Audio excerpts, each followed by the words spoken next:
if you're careful. But hey, look at that, Evan. We're back. It's episode 161. When I initially launched this, I didn't say I had last week's title by accident. I just changed the episode number. I didn't write it in yet. So I queued it up and it said Ballerina and Predator, and I was like, what? Oh wow.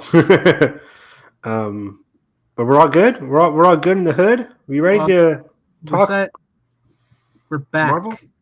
We're Marvel, DC, horror. Yeah, there's a lot of movie news today. Glad to be back. A lot of stuff. There's been a lot of Ironheart discourse. I don't know. I mean, yeah, thank you for the quotes. Yeah, because it's not even discourse. It's either like people are complaining about the show, or people just not talking about it at all. I mean, it's doing good on Disney Plus. So I don't think it's gonna be, Agatha ratings, but how much drop off can you have when you have the whole show within 8 days?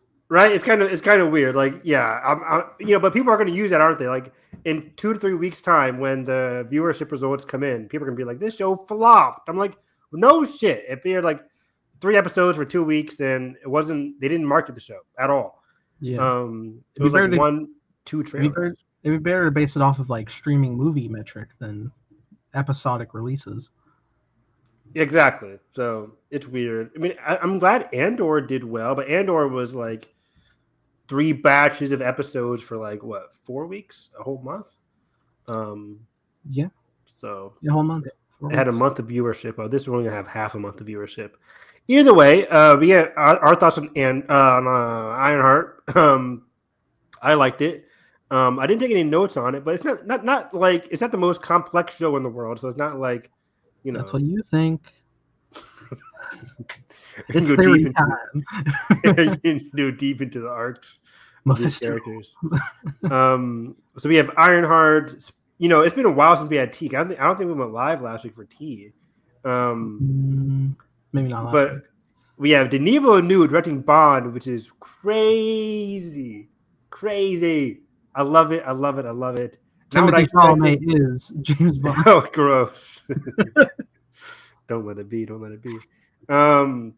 Blumhouse acquiring Saw officially. We kind of talked about it earlier this year, but then now it's official. Mm-hmm. There's possibilities for Prey 2 in the Killers of Killers, which was also like 2 weeks ago. Right. And yeah, we have more news on James Gunn building up the DC universe. There's a mysterious MCU December 2028 film. Nobody knows what it could be. And that's about it. So packed day, but let's dive right in to the crux of the week here, at least for Marvel, which is they dropped the first 3 episodes of Ironheart Tuesday night at 8. I kind of like, by the way, that they dropped 3 episodes at night. It wasn't just like 3 episodes at 3 a.m., kind of thing. Yeah, I think they stopped that. Thank God. Disney Plus has at least, the Bear dropped at 8 o'clock actually also. That was good. For a semi-correlation of interest, I think it was recently announced that Marvel's no longer going to be doing the Marvel Assembled making ofs anymore. Yes. Did anybody watch those? At the start, I did. After a bit of time, they end up just releasing the specials on their YouTube channel for free. So. Oh wow! I didn't even know that. Yeah, so I mean that's nice, but I think that could also be in correlation to I think we're no longer getting any Disney galleries for Star Wars anymore. In that case, probably. Yeah. What was the last? They didn't do a Disney gallery for Andor, but they had Andor declassified on the YouTube channel. Yeah, it was like they were doing galleries. I think the last real gallery was Book of Boba Fett, and then they kind of just started doing like here's a little special, like a look into Obi-Wan or something, and then like stuff like that, and then we just evaporated on the Acolyte for whatever reason. Well, we've been talking about it kind of like because there have been reports from multiple sources. There's even a quote out there when Disney was like, some source said that Disney said that streaming is dead. They don't, they're not. Disney isn't trying their best at streaming, and this kind of goes in line with the restructuring of the Marvel TV shows, limiting how many TV shows come out a year for Marvel and for Star Wars. Disney Plus has just been lacking. And on the other hand, like on the reverse side of that, like Lilo and Stitch was supposed to be Disney Plus, and they put it on movies. Moana 2 was supposed to be Disney Plus. They took that away, so they're like prioritizing Disney Plus less and less. And that kind of goes into like us being unaware of what the next Star Wars show really is. But for Marvel, it's kind of interesting because like they have like Ironheart this year and Wonder Man, I think, at the end of the year. Yeah, I forget about Wonder Man. I think Wonder Man, Ironheart. What if this year, guys? No. Season 3, What If? Yes. Or that was like it was like New Year's, right? It was like it came out during that Christmas New Year's week. Season 2 did. Season 3, I don't know. Season 3 also. I swear to God, season 3. It's on my list for like. Let me see here, my TV show list. Talked about it. I don't think we talked about it. You didn't watch What If season 3. I did. You did? Yeah. We talked about it, didn't we? We did not talk about What If season 3. Sure. The last season of What If. Yeah. Because you watched it like weeks. Well, I heard a buzzing in my ear. It scared the fuck out of me. But I probably was like a couple weeks later. But like, no, I did end up watching it. Like, because there's that Howard and Darcy episode. Oh, we did. We did. I think we talked about it for like 2 minutes. Like you watched it or whatever. Anyways, yeah, it was something because we were just like, okay. Yeah, it wasn't good. But either way, it kind of just my long and short of it all is that like I wonder why they just didn't market this show. This was filmed like in what 2022, so I don't know. Yeah, man, this was like shown to people at D23 like 3 years ago, which is crazy. Crazy. And they hardly did any press for it. It was just weird. But we finally got the show, and I really liked it. I think it was a very solid start. It's not like it didn't blow me away like the first couple episodes of Miss Marvel, which I still highly enjoy. The first episodes of WandaVision, I would put this in the same camp. I'm trying to think what had a decent start. I don't know. But this is like solid. I guess Agatha all along had a decent start, and that show got better as it went along. Yeah. So maybe this show gets better as it goes along too. Nothing really stood out for me big time. I think Dominique Thorne is fantastic as Riri Williams. She's really strong. Her friend Natalie, that dynamic is really strong as well. Yeah. There's a solid like black, black community vibe in it. It's very, very black. I like that kind of thing. Yeah, I'm happy we finally were able to adapt the fictional location of Chicago. It's really good. Exactly. Yeah. Very. Never heard of it before. And by the way, she was like flying from like DC to Chicago. I was like, dang, it must be hot as hell in that suit from that long trip. That's probably has a coolant system. You think Tony was just hotboxing it the whole time? Yes. No. No, he had money. Jarvis, I have heat stroke. He diagnoses heart attacks, anxiety attacks. So yeah. So I like the yes.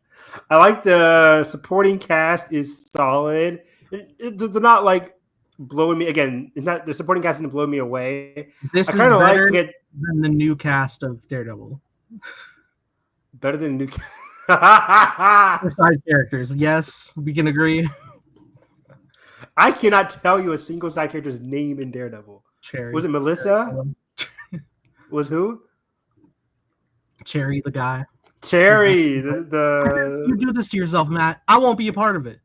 I'm a part of it, but I won't be a part of it. It's like, what are you doing? Yeah, that was not great, Bob. The other girl, yeah, it's bad I'm forgetting her name, but she never left the office. Yes. I don't know her name either, but she was good in some other show I was watching. Anyways, obviously. Yeah, the supporting cast is they're doing their stick right. It's kind of like you have your high. You see this in a lot of movies and TV shows.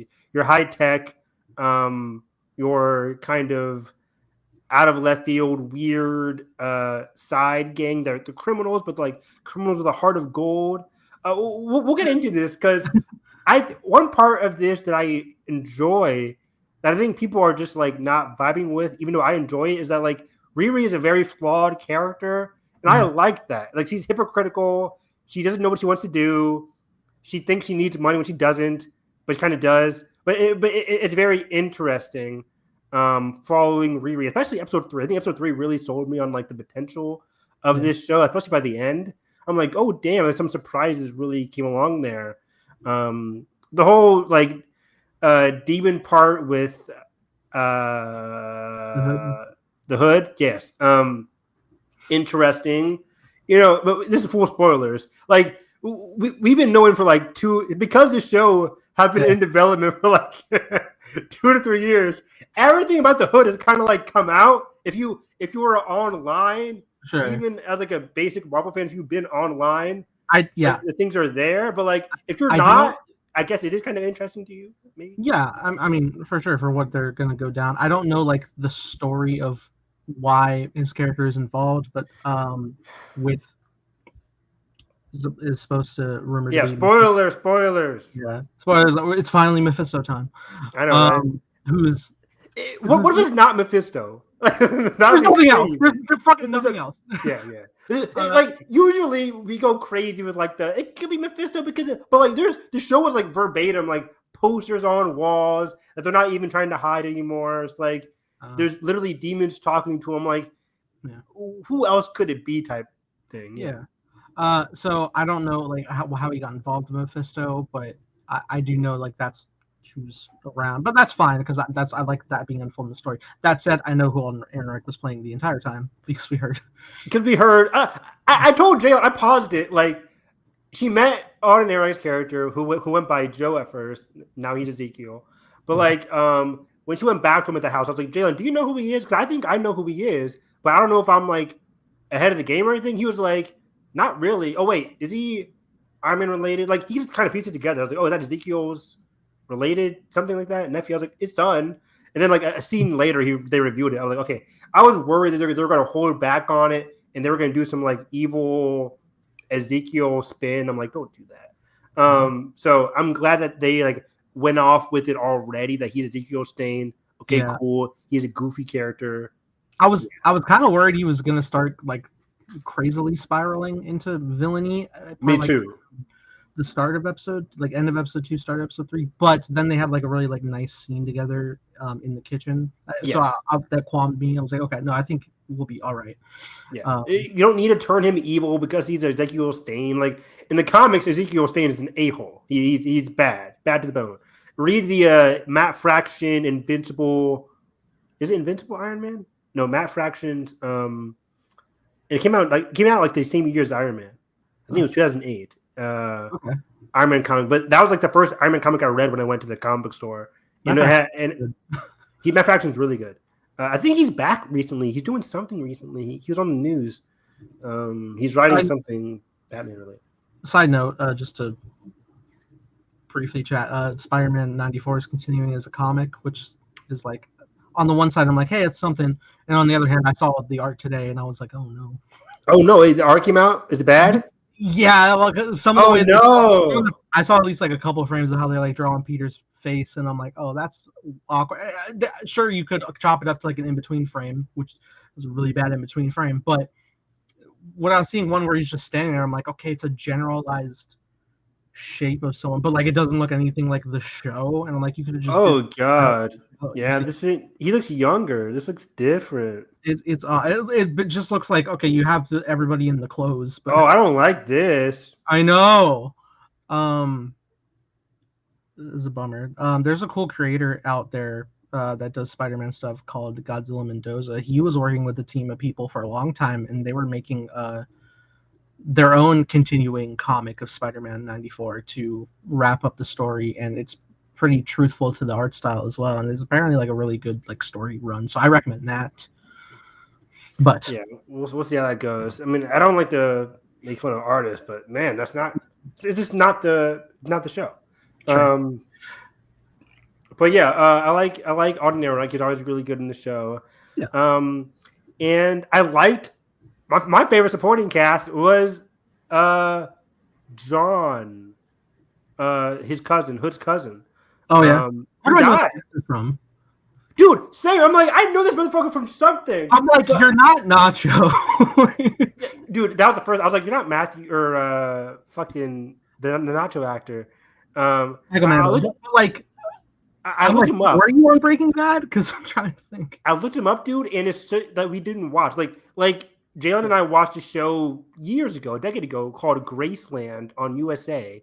And he was like a big character in that. I was like, okay, I remember that. I remember him from that. But that was like a decade ago. I was like, have I not seen him for like over a decade? Like, I don't know. But yeah, he was on some network shows. He hasn't been in anything major in years. Manny Montana is his name. Let me see. Yeah, look, it's like he hasn't been in anything major. The Mule. I did like the Mule. That wasn't major though. He was in Black Black Hat. I did see Black Hat. That's crazy. Did you ever see that? Chris Evans, the Heat director, right? Yeah, Chris Hemsworth. Yeah, that was solid. I think somebody said like I should watch the Black Hat director's cut. I heard that's better. I haven't seen him in anything, but I've seen him. Right? Like, doesn't he seem like I've seen the character before? But anyways, he was good in the show. I really want to get into like the ending. So I was like, well, that's very like that's effed up, Riri. That's kind of effed up. Like I don't know if I don't know if I support that, but at the same time, it's very interesting. So I want to dig through that. But yeah, what are your general thoughts on Ironheart so far? I like it. Surprise. Yeah. Like none of these Marvel shows start off bad. Like even Moon Knight didn't start off bad. I just by the end of it, I was just like, oh, that was a decent. You could maybe like have an issue with the finale of Moon Knight, but I think Moon Knight's genuinely pretty good, especially like the penultimate episode. Yeah, I think I was excited for the villain. What was it? What's the guy's name? Ethan Hawke. Ethan Hawke. I love Ethan Hawke, and he was just wasted in the show. I was like, ugh. But anyways, great intro to the character too in this mystery. They're really good at mysteries. Yeah. But yeah, I really like the show. I really like the kickoff of it, like the editing style of like going through like memory with Riri is really good. Very strong.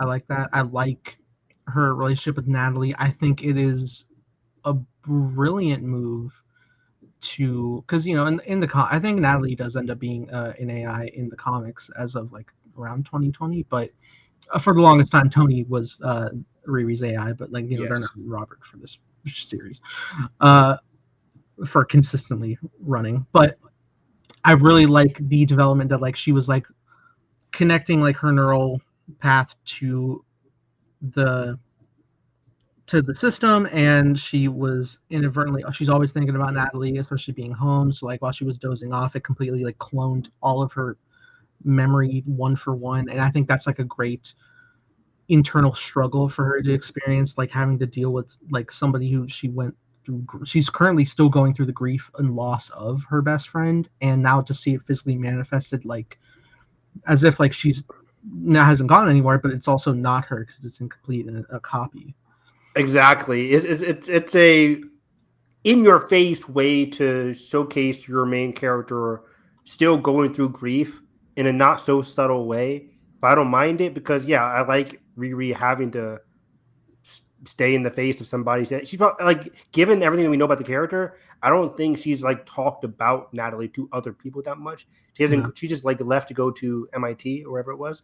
Yeah. So I don't think she's had the proper time to sit down and talk about what happened. She can't even talk about it with Natalie, really. Yeah. Or the AI Natalie. Do you think Zendaya's MJ is going to reference Riri in Spider-Man 4 because they both went to MIT? No, I don't want them to. Contractually, we must. I'm about to say, I'm like, do I want them to? No, contractually, do they want to be like, ooh, see, we are in the same universe, guys? Probably. I don't know. Probably. That was like they're back. Zendaya and Jacob are back.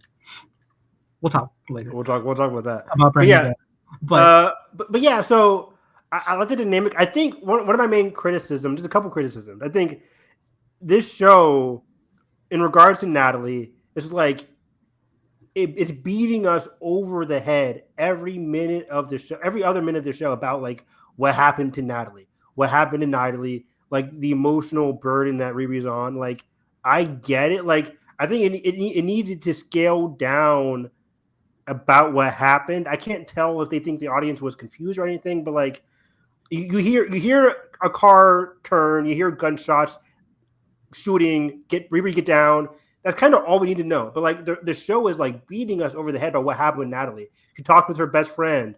Hey, this is Natalie's headphones. She talks to her mom. Hey, I just saw Natalie. Like every episode, every second is just like Natalie. And I'm like, I get it, but I already have the AI. I don't need every supporting character in her family to also be talking about Natalie. I feel like they're just overburdening us with just like, hey, do you guys get it? Riri is still struggling with Natalie. I'm like, I get it, but like, keep it more subtle. Maybe because I'm watching The Bear at the same time, and The Bear is much more subtle with grief than Ironheart. But it's just like I get it. I get what the show is trying to convey. It's just like it's starting to be a bit repetitive with what it's trying to convey. At least I think the structure is pretty good for the overall arc that Riri's going through, where like she hasn't properly dealt with the grieving process, and now she's effectively on this journey that's forcing her to do so. I think it's slowly like escalating it more and more in a pretty good way. Like first she like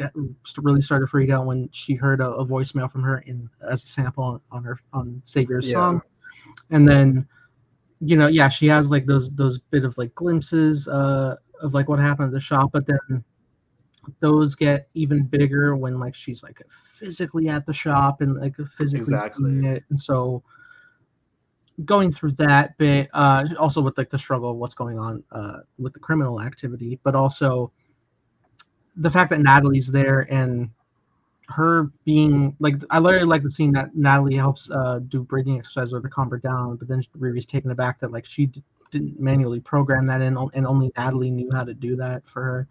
But I'm like, Riri, that's like, this is the Natalie that you had in your brain. So of course this Natalie would also do that. There was a couple times where she's like, how do you know that? And I'm like, you were neurally linked, don't you know? Yeah, right. But it's fine. I am curious though, because I do feel like I understand that. I like that repetition. I like that scene at the garage, but I feel like it's just a bit too much. But I also don't know if the goal for Riri's arc is to just be compatible with this Riri, be able to say like, because I think they had an interesting scene at the outside park area where they were overlooking the bay or whatever, where she said like, hey, Natalie did this, and the AI was like, you said you, but then you changed your mind. I'm like, because you're not Natalie. And I think, but I don't know, is the show trying to say like Riri should come to terms that this isn't Natalie, or come to terms like, hey, this is Natalie? What do you think? I think because this isn't Natalie. Natalie's dead. Right. She has to come to terms that Natalie's dead. This is something else. Yeah, I think artificial Natalie is very like base level what Natalie was to Riri from her memories, so she's acting as she would, but she also needs to, because her prime directive is to do what's best for Riri, so she also needs to like learn and process that like, hey, it's probably not the best idea that I am the operating system in this form. I was going to ask you that, like, is the resolution for the show, is it going to continue on being Natalie whenever we see it, Riri, or is that part of her grief? Just like think about it. It's probably going to continue to be Natalie, and they'll probably find a resolution because they'll probably want to keep the actress on. She's a great actress. But I would more so like there to be a emotional resolution between both of them where Natalie realizes she can't stay in this form, and Riri leading to that path as well. This Natalie helps her go through the grieving process and give her that chance to properly say goodbye to Natalie.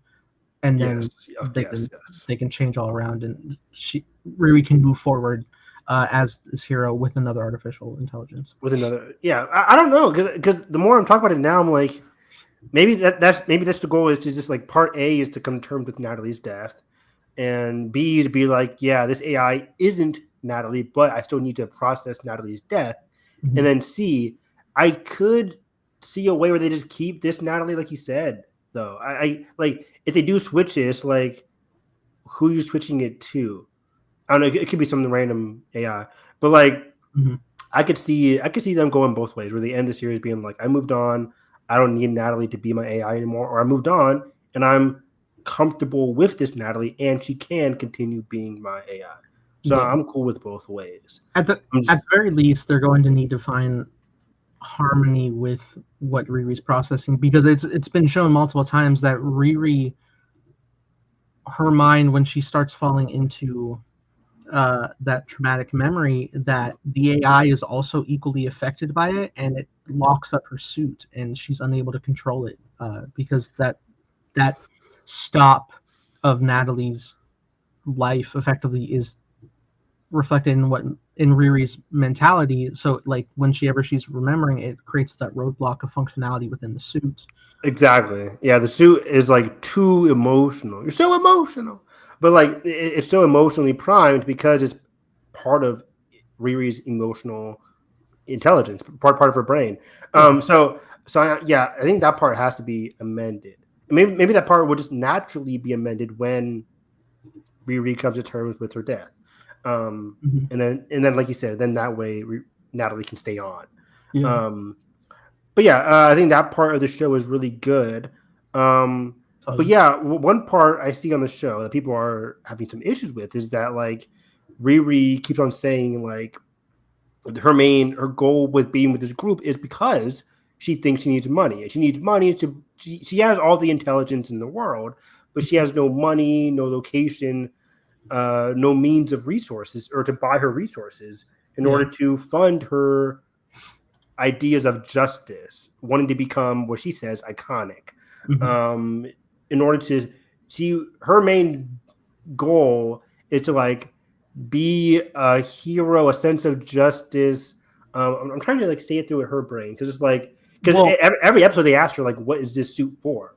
Yeah, And she did end up spelling it out. Like ideally, what she wants to do is she wants to make this suit mass producible to like care workers and like first responders, so that like there's no like this doesn't happen again, basically. Yeah, so like what happened to Natalie, everybody like it doesn't happen again, and like there's no like seconds too late anymore.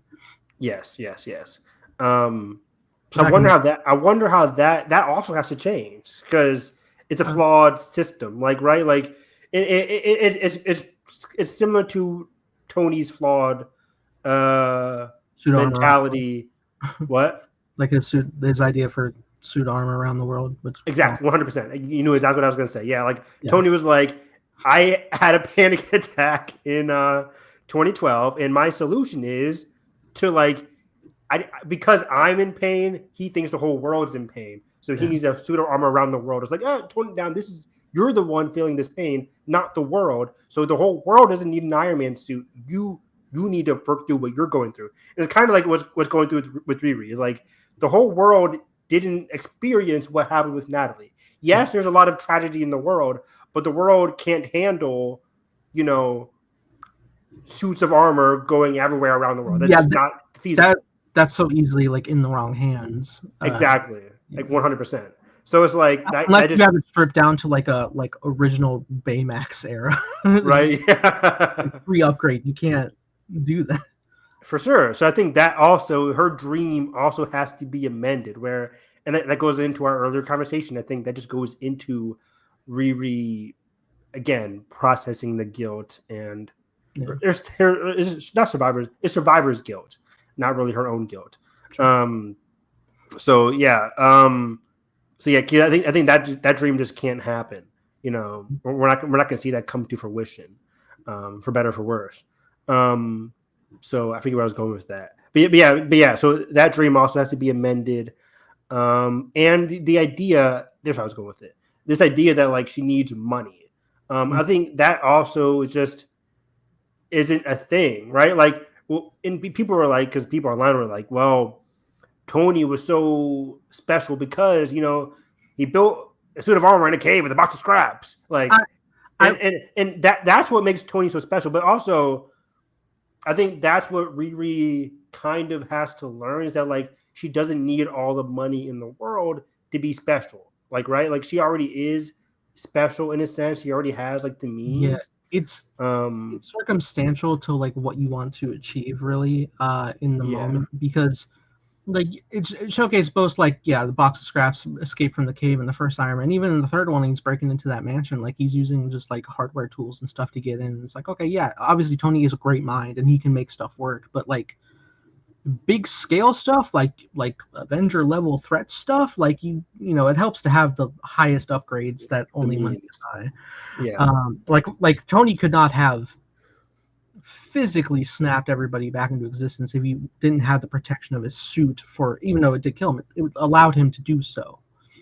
100%. But that goes into the beauty of the show versus like the difference between Riri and Tony, that they are circumstantial. They are very, a young black girl is different from an old white guy.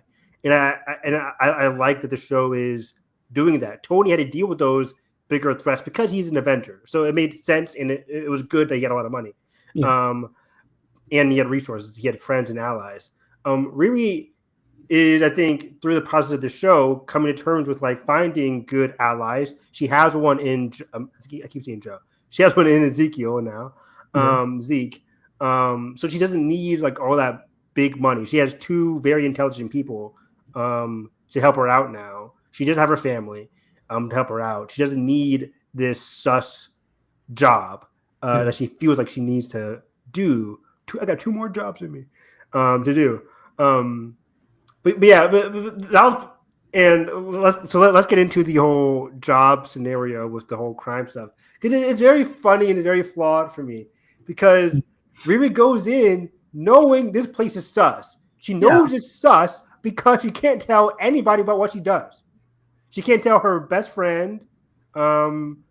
She can't tell her mom. She's a friend from work per se, she can't tell anybody what she does. So she knows what she's doing is sus. So like the mom lets a lot go past, right? When I'm watching. Yeah. So the mom's really cool too. I like the mom, by the way. Totally. I really like that scene she had with Natalie. Me too. That was really cool too. I mean, that's how, and I like how she said when Riri got back home, she was like, "Can you get Gary back?" It's like I can't. It's a very realistic response. It is very realistic, especially with how convincing Natalie is. Really convincing. And I think that's what's interesting is that she knows this place is sus. But then why the fuck? In episode 3, I just couldn't get behind her being like, I need to get a piece of the hood to see what's up with his matter. I'm like, it doesn't matter. Like, if you're fully on board with this being sus. Oh, and by the way, let me go on another quick rant. Okay. I don't know whose side I was supposed to be on, but I wasn't on her side when Homegirl comes downstairs wearing Homeboy's hood. And then John pulls up, slams her head on the table, and they're like, "Oh, yo, John, what the fuck?" I'm like, "Yo, you put on his cousin's hood." That's you all were physically saying, "Oh, he's gonna kill you." I'm like, they tried to be like, "John, you should apologize." I'm like, what should John apologize for? Like, what the fuck? Like, if I came home, like, for example, if I'm going to Nathan's house, and Nathan's not here, but somebody walks down the steps wearing Nathan's robe, I'm like, yo, that's fucked up. Like, am I gonna slam your head on the table? Probably not. But it's just like, you don't wear people's shit in general. Yeah. That's kind of weird. They weren't high, they weren't drunk, they were just flaunting money. So don't tell me they're high or drunk. But Homegirl's wearing his hood. Great, I know she doesn't know what it means or whatever. She doesn't need to know what it means. It's just like, you don't wear my shit. He obviously warned other people because everybody else was like, you shouldn't do that. Yeah. But then John slams her head on the table. She takes it off. And then Riri is like, John, that was effed up. I'm like, no, it wasn't. I'll do it again. And you know what we are? We almost killed you in an elevator. And what was really funny was that it was just that part was just so funny to me, because then Riri was like, John, like, she stood up to John. I'm like, John is 6 feet 250. Like, don't try and act like you can take him in a fight. Riri. You can't. I understand the nobility Riri's going for, but at the same time, like, I understand. Do you care about this girl long? Have you known her long enough? That's what I'm saying. I'm like, what was so funny was that, like, early on, I think it's episode 1, they were like, we're in this for the job. It's for the job, like, we all have our share of secrets, right? But then every other time they met, there's like this camaraderie. I'm like, is this a job or are we a squad? Because I'm like, for me, I'm like, I'll do my job, I'll lock in and lock out. But like for them, they're all just like so close knit. I'm like, the only people who should be close knit in this are the siblings, the dynamos, whatever they fucking are, the the brute strength kids. Yeah. Did you catch one of them as one of the actors from Talk to Me? Talk to Me. I did catch that. That's really cool. Is it the girl or the boy? I don't know their gender. I think I can tell. But yeah, I think they are from Talk to Me. Yeah, like they were the one that like originally like had the hand. Yes. So that was very fascinating. And I was just like, don't mess with this shit. But then, fast forwarding it, I'm just like, Riri, this place is sus. Why the hell do you need to know what his hood does? It doesn't matter what it does. Even if you weren't like going for magic stuff and you were just going for like the cloaking ability, I'm like, how does that help the first responders? Yeah, right. Like I understand like wanting to like upgrade your suit.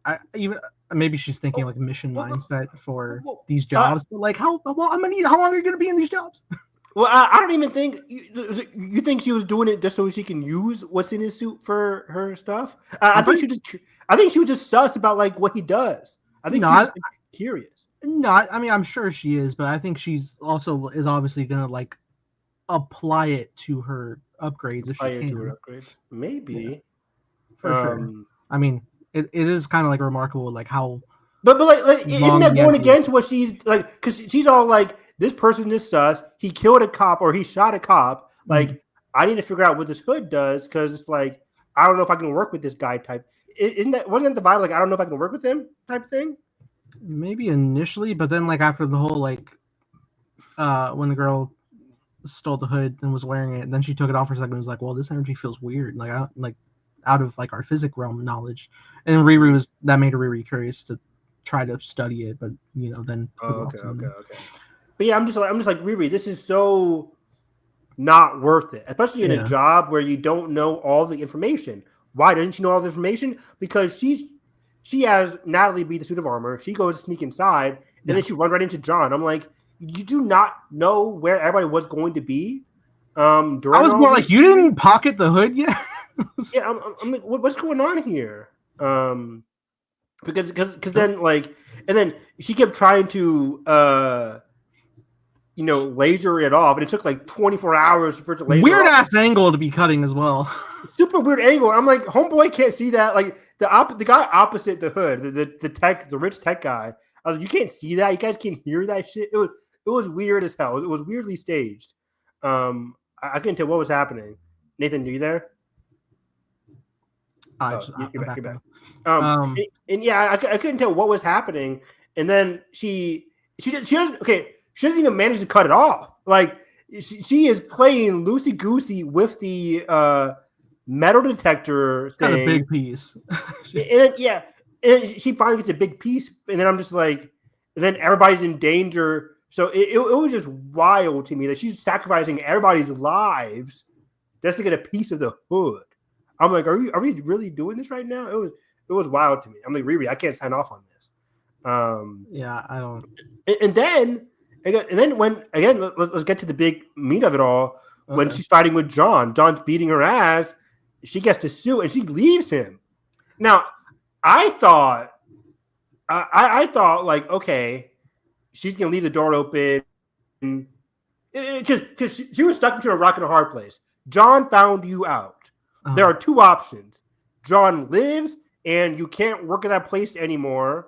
He already might know where you live, so you're kind of screwed there. Yeah. Or he dies and you're also screwed. So I'm just like, because you just killed somebody. So I'm just like, it was very sus. There's a number of factors to consider. A lot of people are kind of viewing it as like Batman Begins, like I don't have to save you. I'm not gonna kill you, but I don't have to save you. I don't think she was thinking like that. No, I don't think she was thinking at all, because we have to remember just before this she was physically suffocating. So like obviously her brain is off. She's not thinking clearly. Natalie's the one who picks her up and carries her out. Natalie is physically saying, "I'm gonna get you out of here," and pieces out.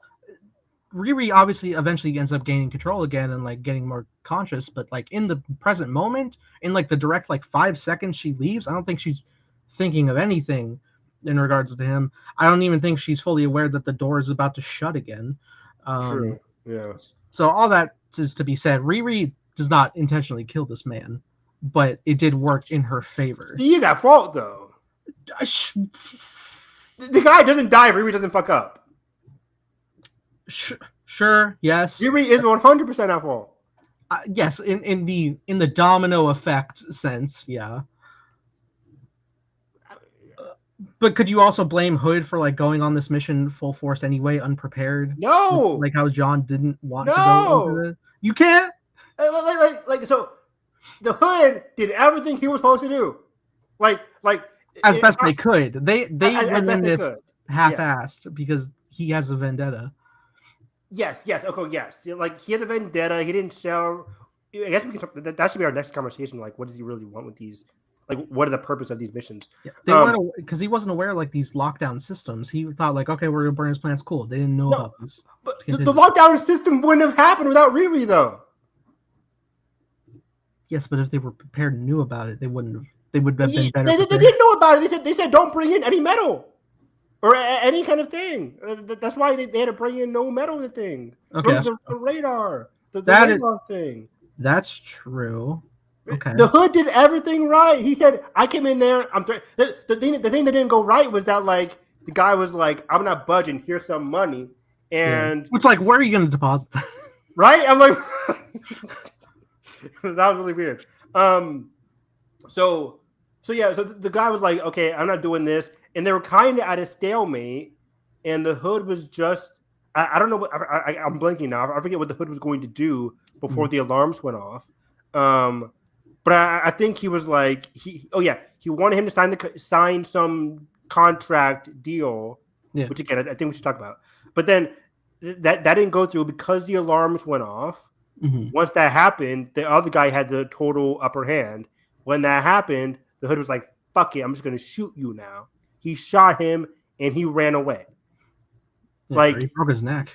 he broke his neck, yeah. And then he went melee on like 12 guards. Which was funny because I'm like, the guy who's going melee on the guards, half the time he wasn't even invisible. Like he was invisible some of the time, but other times he was just breaking necks. I'm like, that's just full on security guards being ass. Like, how you letting one guy beat y'all?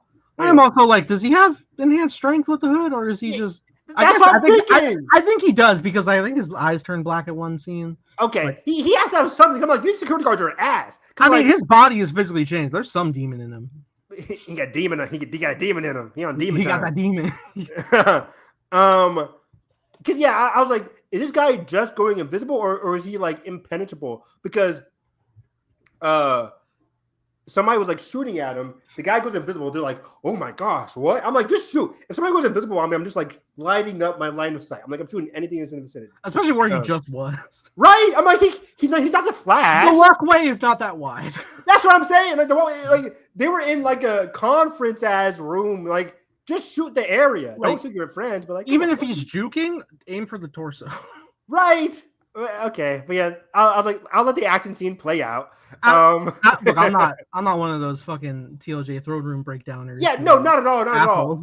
Like, I'm not making fun. Like, I get the purpose. Like, yeah, of course, they're showing how skilled the Hood is, and I bet he is skilled. He works out, so he is a skilled guy.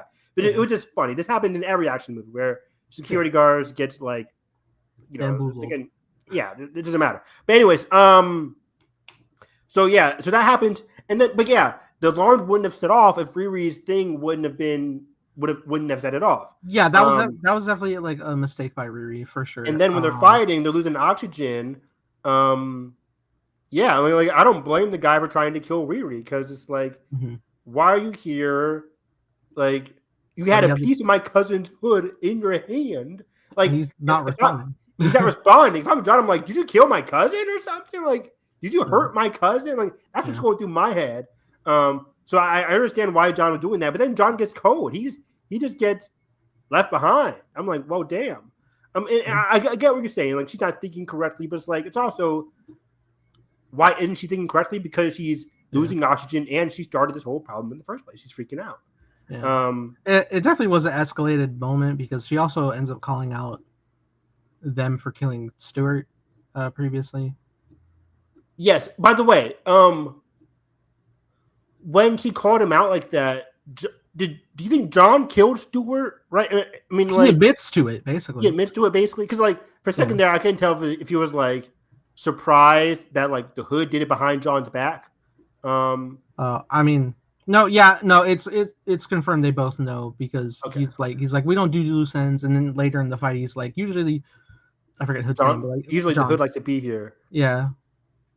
So they're all in on it, and so like this is already like very which is also like another like other angle of like Riri being a part of this group is like it doesn't sound like there's a way out without dying. It was so funny because earlier that episode, excuse me, when she was like, I just gotta do 2 more jobs. And I'm like, this seems fine. Riri can just do these jobs and then she leaves. I am with Jalen, and I'm like, I think it's fine if she leaves, right? Because like Stuart guy just left and he's fine. And then literally a scene later, they're like, Stuart's dead. I'm like, oh shit. Okay, maybe there's not an easy way out. Because I literally, right before they confirmed Stuart died, I was like, okay, Stuart's fine. He left, so can't be that bad. But then no, Stuart died. What begged me to question is like, how long has this group been going on? Then it's like, I guess nobody has ever left.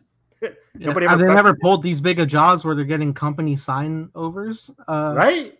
So another thing, after the first job and Riri gets out, she has like that first like lockup when a guard catches her, and her face mask is open, and then Hood saves her by like he shoots the guard, but he's bending a bullet like woman. Yeah, it says he'll be fine. Which I don't know if he just said that to make Riri feel better and he killed that guy, or if he's still alive. But if he's still alive, like you saw my face. He saw Riri's face, yeah. In an iron suit. So like this doesn't bode well for the future. I mean, yeah, that's very true. They probably won't touch on it again, but it's just like I feel like that should be all over the news. Like so a girl, Riri Williams, coming back to Chicago in an iron suit through the middle of downtown. Full No Way Home opening. Right? So like everybody should know who that is by now. And the guy got shot, and the security guard was like in fetal position, like in pain. So I don't think it was like a kill shot. Like I saw them in pain. But yeah, later on, it could the Hood could easily just went back and just maybe they're magic bullets that erase the memory. Maybe.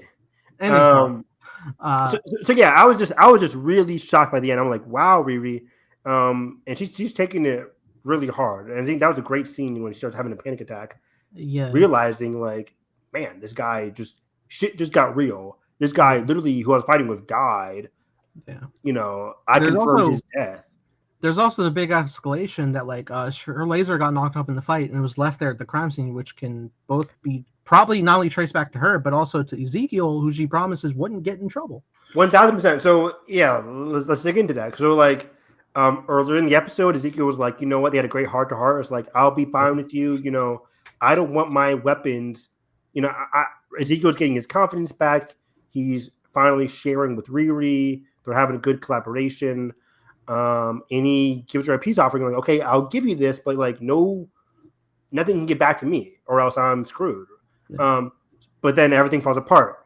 A guy dies on Riri's hands, and she leaves behind parts of her weapons and the biometric mesh suit. Again, gets all of that gets traced back to Ezekiel. So she's screwed on 2 fronts. We're in Ezekiel gets screwed. Big mess. It's a big mess. If I'm Ezekiel, I'm like, we're done, dude. You played me. It's like I let you use my experimental suit, the biomesh suit, and now I'm in trouble. So yeah. So honestly, that's gonna hurt her relationship with him big time. Totally, unless they can fix it before anything gets back, which honestly this makes like a great cliffhanger for the episode. Like if we were always going to like do the full 3 episode premiere, this is a great point to stop, but again we should like weekly drop. So that was interesting. So that's Ezekiel part. The cliffhanger is very emotional. She's having a panic attack again. And then simultaneously Hood's going through turmoil because that was his blood cousin that he lost. That was his cousin. And we got a big Spider-Man 2 thing where the demon's talking to him, basically being like, this was Riri, because we see the shadow forming of Riri's armor. Yeah. And after visibly being shown John choking. Yeah, after feeling shown John choking, the demon then shows him my brain went really dark. I was like, is he in hell? And that's what he's stuck as. Oh, that's dark. And yeah, so we see the shadow physically forming Riri's armor. So I think the Hood 1+1. My cousin died. His armor. Riri was involved. no shit. We're gonna need to make nice with Ezekiel because he's the only backup we got. Yeah, because I think she's got to get kicked out of this group. Yeah. Because she almost got the whole group killed. Do you think they still like need her though for like another job? Maybe, but let's do that. Let's do that for our final conversation here. Okay. What are all these contracts for? What do we think these jobs are for? He's giving everybody contracts. Like, you got to sign this shit. Well, yeah. And well, money is one thing, but like, well, he described every point for the first job, which was like it signs over like anonymous equity and stakes into the companies. That so like they have solid like financial benefiting stakes continuously. So it's not like a full ownership; it's a share, but it's like it's just, I am wondering like how the paperwork is lined out to function like that, unless you're going through like anonymous like fronts and right? stuff. Yeah, that's why I'm so confused about it. Shell company type deals, which probably is, but it's just like that's big stakes, and it does also make me wonder: is like, is $1 billion company not enough? Like, do you need 3? Was the original? Is this all just for money? Do they not have enough money by now? If this all is for money, we know what Riri's building up towards, like her suit.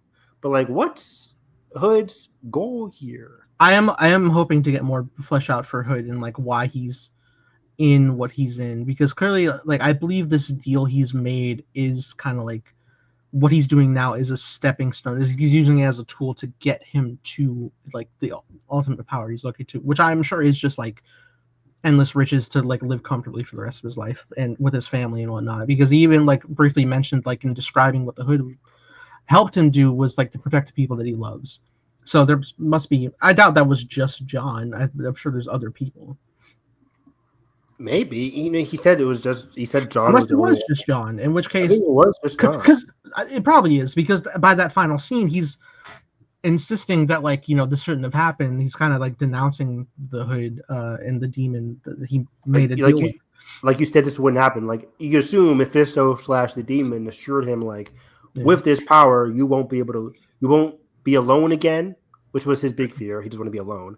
And 2, he promised him like your loved ones will be safe, probably, right? I am also curious as to like how this is all coming to a head, because his like condition on his back is increasingly getting worse. It's now stretched to all of his back. I imagine it's going to keep growing, and it's like I don't know if he's maybe trying to meet like a deadline to something or what. I'm not sure. I can't tell either, but I don't think he even knows. But we know with Mephisto deals, just like I'll give you power in exchange for X, Y, and Z.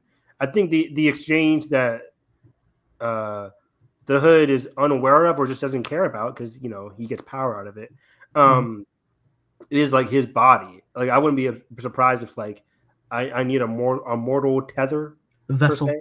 A mortal vessel, that could be a thing. That's always a thing for people.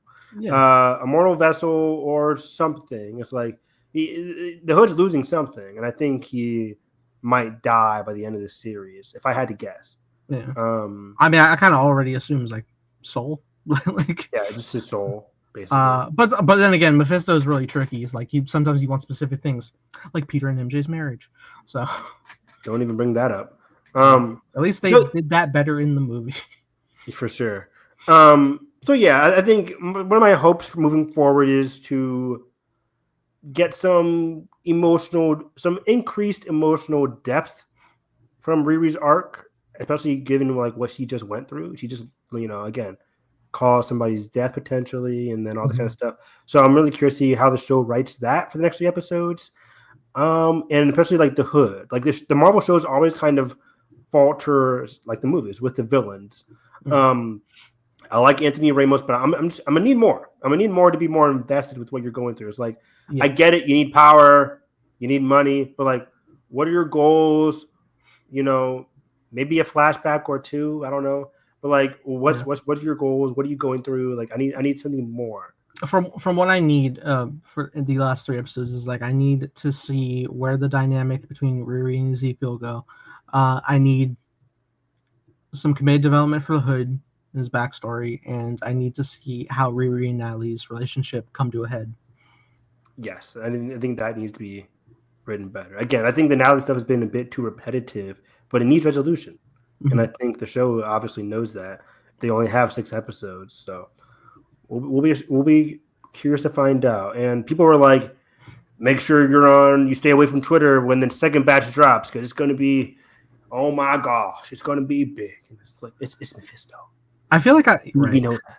I feel like I might have heard that like the episodes maybe potentially were going to be a bit more episodes, but I think it was dialed back at some point in the long production. Yeah. But yeah, I think Ironheart is like the last show. Maybe Wonder Man's the last show in the rush, the quantity over quality era of Marvel. In fairness with Wonder Man, they have had quite a bit. I mean, you know, it's almost Ironheart levels of like development time, and it's like not something that's super marketed. Neither was Ironheart really, but like we had like one, I think like 30-40 second snippet for Wonder Man a look of. Yeah, exactly. Like that's been in the can for, by the time it comes out, probably like a couple years. I think so too. So I think Wonder Man's gonna be the last vestige, and then everything after Daredevil season 2, and moving onward, it's gonna be like this is our quantity over quality. Or next year they'll just have, I think they said like what, 2 shows, 2 movies, 1 animated show, maybe. I think animated is like working in its own, like, because you know X-Men 97 is like a large stake to the MCU itself, so they can like function in their animation division. Yeah, because looking ahead, next year they have what's it called? Spider-Man, Your Friendly Neighborhood Spider-Man, which is still the best Marvel show of the year. Your Friendly Neighborhood Spider-Man, and X-Men 97 is next year. That says 2 right there. Yeah, but also they got a Vision Quest that's coming at some point. Vision Quest, for animated at least. Animated, they have Spider-Man and X-Men 97. TV, they have Vision Quest and Daredevil season 2. And then movie-wise, they just have Doomsday and Semi working with Sony with Brand New Day. But Marvel's not getting any profit from that. And either end of this year, I guess it would have to be before Wonder Man, or sometime in the next year, the Punisher special. I think that's filming. It hasn't even started filming yet. I think they said that's filming. I think that came out today. Like they're filming that soon. I assume they would be filming it along with season 2 because Frank was definitely in season. He's either in season 2 or we're going to use the Punisher special to explain why he's not. Yeah, I think it's the latter. Yeah, I think they'll use the Punisher special to explain why he's not. Yeah, where's it at? I think it just dropped today about Punisher. I'll find it somewhere. But yeah, so yeah, and then so you have Doomsday. So yeah, Marvel's full steam ahead. I can't find it now. Anyways, let's get into some other news. Oh, there it is. Punisher. I can't find it. Never mind. But either way, what should we talk about next? Oh yeah, since we're on the topic of Marvel, we do have Punisher in Spider-Man Brand New Day and the mysterious 2028 movie. But let's talk about Punisher and Spider-Man Brand New Day. So he has a special coming out. He'll then pop up either in Daredevil. So again, it can either be special Daredevil then movie or Daredevil special then Spider-Man. I think it actually would be Daredevil special then Spider-Man. Okay. I think that could work out. But either way, holy shit. Punisher and Spider-Man Brand New Day. Still, it's been a week now. Still no word on Daredevil in Brand New Day. That's really weird for me. Just Punisher without Matt. Yeah. I mean, like, why isn't that a joint announcement? I don't know. I mean, maybe they want to slow drip into the news cycle, right? But if you're the Hollywood Reporter reporting on Punisher, do your due diligence, motherfuckers. Ask Marvel or ask your sources, hey, is Red in this? Because what the hell? Punisher just working with Spider-Man? And maybe storyline wise, he can't. maybe he can't. I'm cool with that too. I don't give a fuck. But like, I just thought it was like if A is in there, why isn't B in there? So I just figured Daredevil and Punisher are just two peas in the pod at this point. Yeah, even like going off into Punisher's having his own show. I didn't realize that Karen is in that show. Karen's in that? She is. I'm missing lore. What? Since when is Karen in that? At least I think probably season 1. Okay, cool. Season 1. I don't think she's like consistently in it like in Daredevil, but like she's like in I think a couple episodes. Anyway, how long do you think this special is going to be? Probably like they're like all their other specials around 45 minutes. 45 minutes. An episode's length. So I think they could like film it around the same time as Daredevil, and like they could probably get it done earlier. Yeah, Daredevil's still filming, so yeah, they're so yeah, we can talk about Daredevil because we've seen some photos now with Jessica Jones and Matt and Karen. It looks. I just can't wait. Yeah. Or I guess like if we're being like if they're still planning to release Daredevil like around the same March date like they did season 1, then they probably would want to drop Punisher a little bit later to fill the summer season because Brand New Day's in like what, August, September, July 31st, or the last week in July. Yeah, so they might want to drop that in like May, June. Let me confirm. Spider-Man is July. Where'd it go? There it is, July 31st. Yeah, right on. Competing with Paw Patrol. Oof, that's a tough deal. I'm kidding. But actually, no. Paw Patrol was on my schedule twice. Anyways, we still don't know if that movie's going to make the July date. They haven't started filming Spider-Man yet, and it's July next week. They can make it. I don't even know how they turned around Spider-Man movies every 2 years and then did No Way Home amidst COVID, but they did it. Yeah, I don't know how they did. That's without a larger gap. Like that's a good point. Yeah. Anything's possible on the volume. They don't use the volume. The volume. But okay, so yeah, we have Punisher in this. This is also amidst that it was reported Bruce Banner is also in this movie. Yeah, that's part I don't like. Like I'm cool with Punisher being in this. I mean, we're getting grounded Spider-Man, but then you give me Hulk. I'm like, okay, we're not doing grounded Spider-Man. Someone gave me an interesting idea. Not necessarily. Someone gave me an interesting idea that like because there's also rumor that they're gonna potentially be using and setting up Mr. Negative. With the function of Feast in it more and whatnot, especially post. I've heard that, but I've also heard the other. I bookmarked some other Spider-Man rumors because the rumors are out the wazoo here. They certainly are. Like the other rumors is that like there's Viper and Silver Samurai. Yeah, I don't know. I don't know about that. But just from what I'm hearing, like on the other side with like Bruce and now Frank being in it, if they explore the overall theme of the movie being like internalized rage for the character, which is definitely something that Peter could be going through amidst his isolation and constant. You act like you can't. Spider-Man gets there, dude. I can't buy Tom Holland Spider-Man being full of because rage. we kept making him be Mr. Stark. I can't buy for 3 movies. He's gonna be like Mr. Castle. Stop shooting me. The only time I bought his rage was when Aunt May died, and I still think that was a dumb decision, by the way. But well, yeah, he had rage there, but like even more, yeah, he had like big rage when they were fighting on the Statue of Liberty. Like he was gonna kill Norman. Which, like, I feel like that's like a hint of like things that can come. Like, I know Tom could do it. They're not doing this. Don't do that. They're not. Hey, I'm trying to just piece shit together because why do I have Hulk and Punisher in the same movie?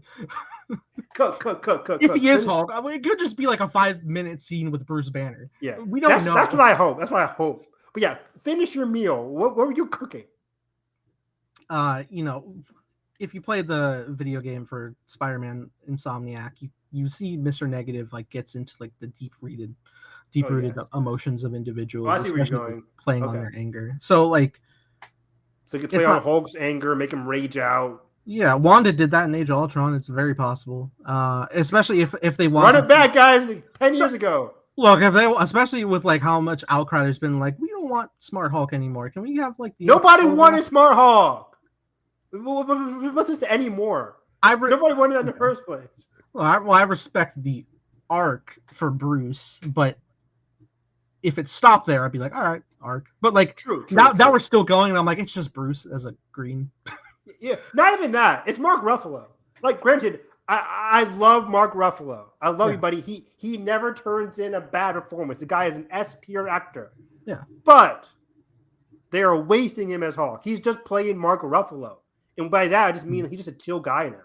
He's just like a smart, chill guy. Yeah, because like on the first couple Avengers that he is in, he's really like tormented. He was good. Like, go back. Yes. People like to cap on the first Avengers, but I still think it's the best Avengers movie. I like it better than Age of Ultron.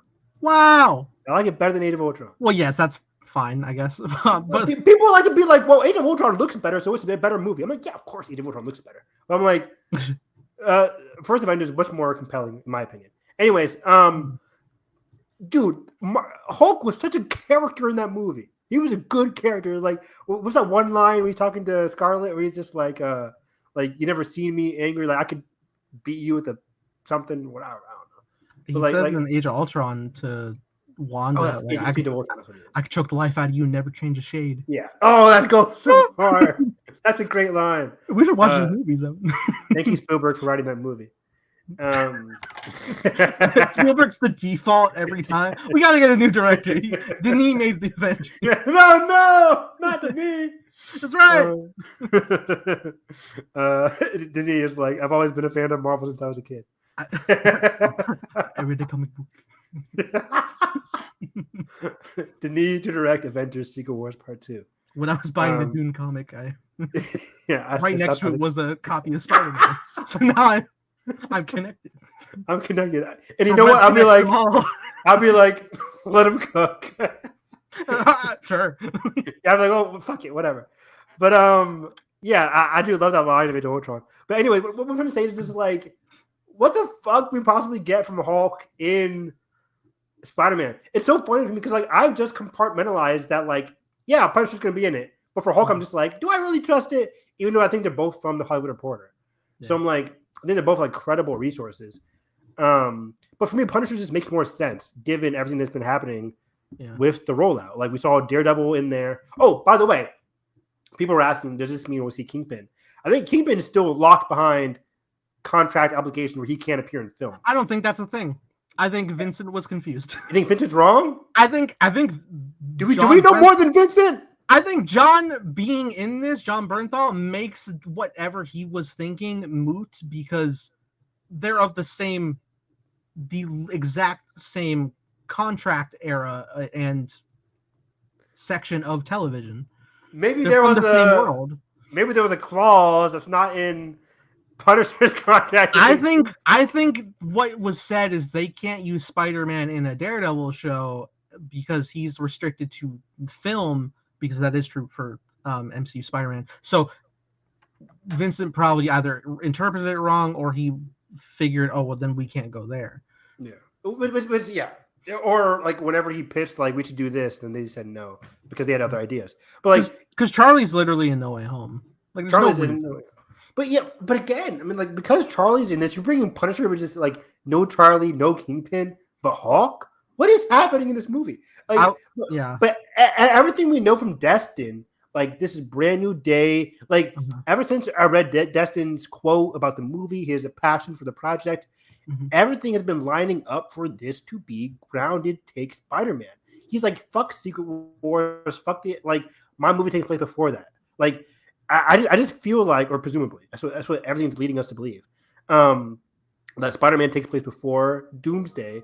So we get to have a natural college grounded, focused Spider-Man. I'm hoping we go back to that homecoming Spider-Man days where it's just like a kid, freshman year of high school, now he's a freshman year of college. He might have two villains. Like remember before Homecoming, we're like, he has Shocker and Vulture and the Tinker in this movie. What's going to happen? Prowler's in it. Did you? Prowler. And then it was. I think there's a fifth one. And then it was just like, Scorpion's in it. Yeah, Scorpion. Yeah, we're like, there's 5 fucking villains. And then it turned out it was like, oh, it's fine. It was just Vulture and some it's mainly 2, and then Easter egg. So I'm just like, hopefully, we still don't know the villains for this, but I'm just like, everything that I know from Destin is just like he's gonna scale this down. He doesn't want it to be too crowded. He doesn't want to be too multiversey, which is why I'm just like, he wouldn't put the Hulk in it for no reason. Yeah. if that's even the case. I will speak one last thing with the Hulk is like it's interesting because like Hulk and Peter have a interesting dynamic and even friendship in the comics. They do. And a lot of people were even like sharing like the situation that's similar to what they adapted from the comics in No Way Home, which is how everybody forgot that who Peter was, that Peter was Spider-Man. And then there was like a comic story that Hulk remembered who Peter was because when he was in the dormant state in Bruce forgot, but Hulk remembered. Yeah. Which I think that's a nice moment. But what's wrong with you? Yeah. Why? Yeah. That is to say, you can't do that. I don't need people to remember Spider-Man. Well, they won't. Is what I'm saying, because also I don't need Hulk to remember Spider-Man. Because Hulk and Peter in the movies, they don't have any relationship whatsoever. At most, they even in like Infinity War, he was like, "There's a Spider-Man." Like they shared hardly no scenes. Maybe met at Tony's funeral. That's the full extent of their connection. But there could obviously be some introductoriness there, and I think like if the theme of trying to tamper rage, especially if it's uncontrolled via some fuckery from Mr. Negative, I could see Peter trying to find counsel from someone like Bruce, who has dealt with managing anger and rage, especially he's reached the full nirvana of it by making this jump to Professor Hulk. And I think it could especially come out with the involvement of Frank being in whatever situation he's in, because in the comics, majority of the time, Frank and Peter don't like each other at all.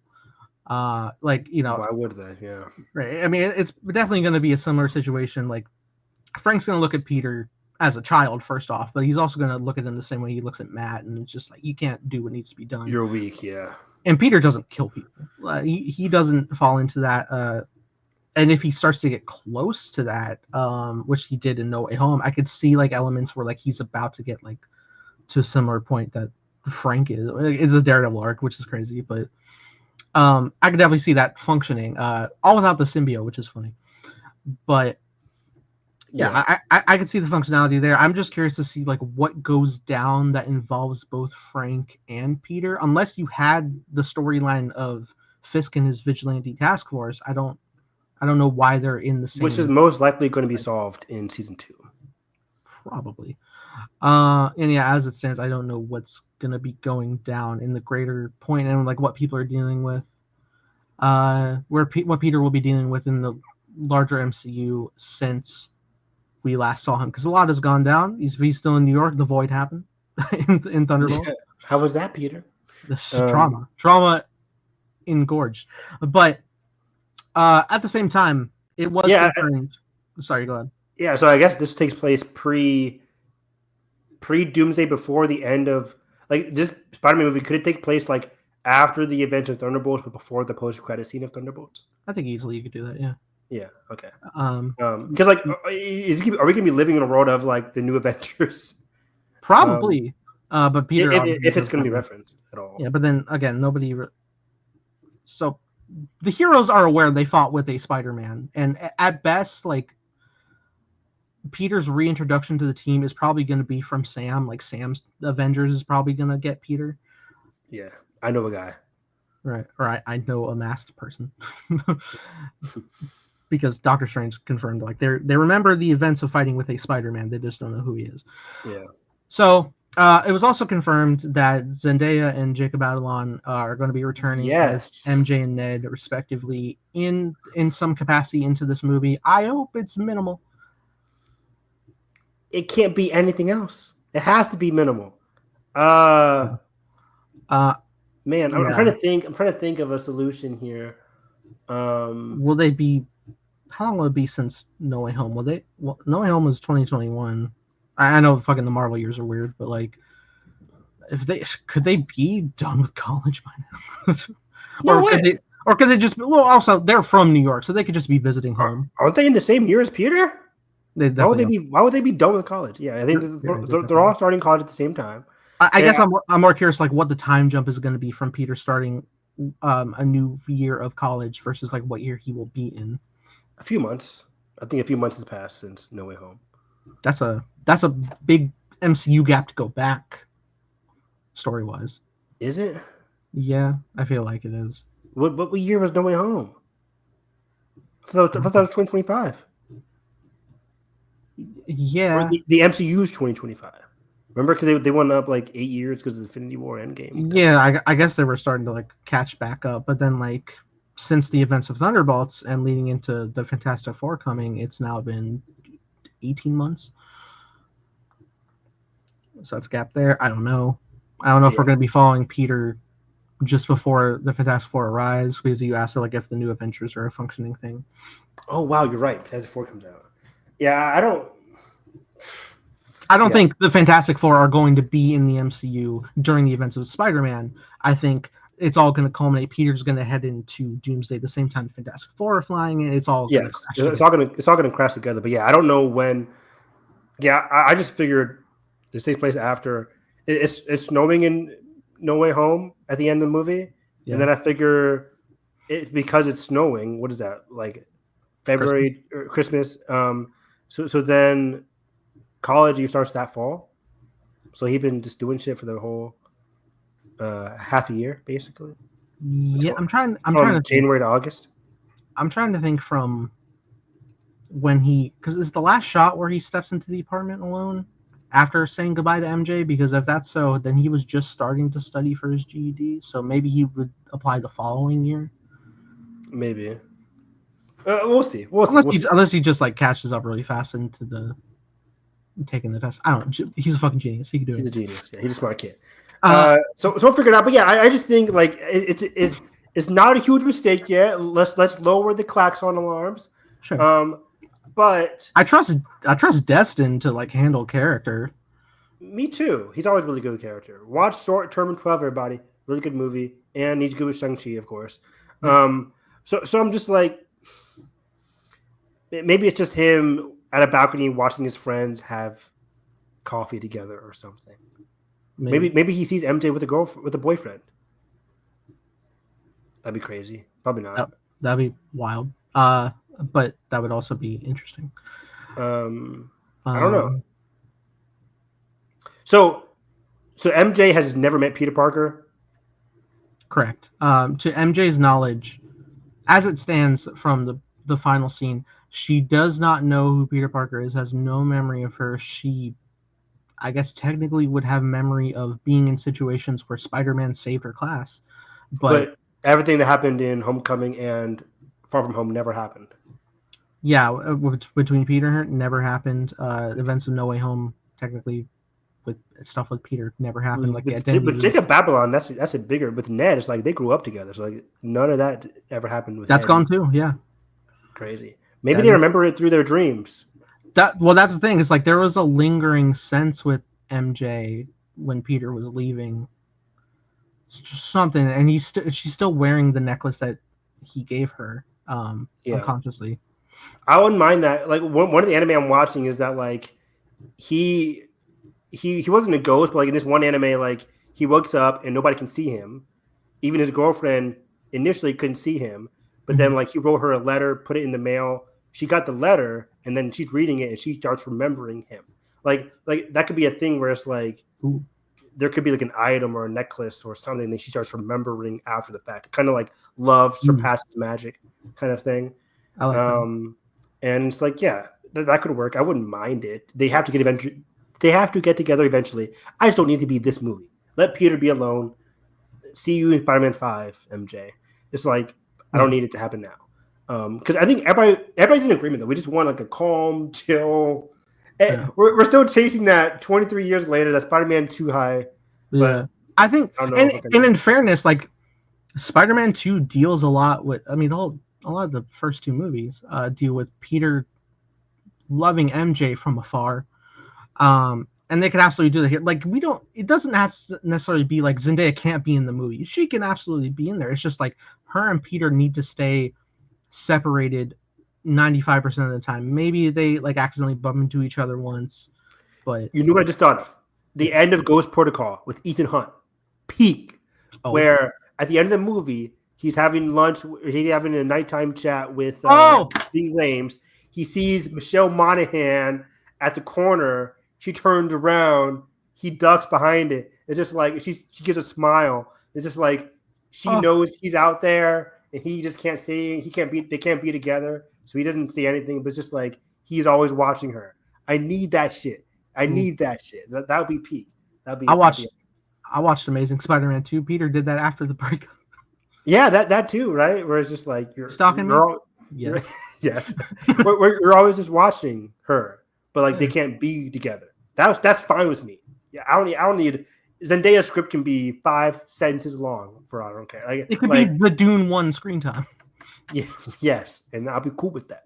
Yeah. So same thing for you, Ned. Yeah, and then also Sadie Sink is in here. Sadie Sink, yeah, we still don't know what she's playing. The daughter of somebody. I theorize she's playing Jackpot. Jackpot is another theory. So I like that we don't know. You know, filming takes place. It's not MJ. She's not playing Mary Jane Watson. No. And she's not playing Jean Grey. I think those two are. I don't think so at all. Those 2 theories are done. Jean Grey and MJ are done. To that point, we talked last week that Jack is doing. Jack is back. Yeah, I think that's the mystery slot. Oh, okay. Yeah, let's get into that. MCU 2028 December. That'll be post Secret Wars. This is my fun time. So I love thinking about schedule. So next year, 2026, we have just Doomsday and Spider-Man. 227, I think, is also changed. Where in 2027, I think it's December is now Secret Wars. There is a November date. I think there's a November. Is there? No, but like I think for Marvel, they had they had 3 dates for 2027, and I think that changed. Marvel's taking 3 Decembers in a row, and I was sitting there thinking, like, where is Avatar 4 gonna go? Yeah, in 2027, the movies are December 17th and an untitled 2027 July film. So I guess there is no November date. Blade. Wouldn't that be nice? So we don't know what the July 2027 movie could be. That's also another mystery. Yeah. That could be what's it called? That could be the X-Men movie in 2027. If they already have a director and if they get a cast later this year, they can start filming that X-Men movie in 2026, and it can come out before Secret Wars. Do I think that's going to happen? Oh. I just don't think they're going to set up a new X-Men team just before Secret Wars that's going to have the old X-Men. True. That makes sense. That's a good point. So could July 2027 be Black Panther? That's too soon, isn't it? It depends where Ryan Coogler presently is.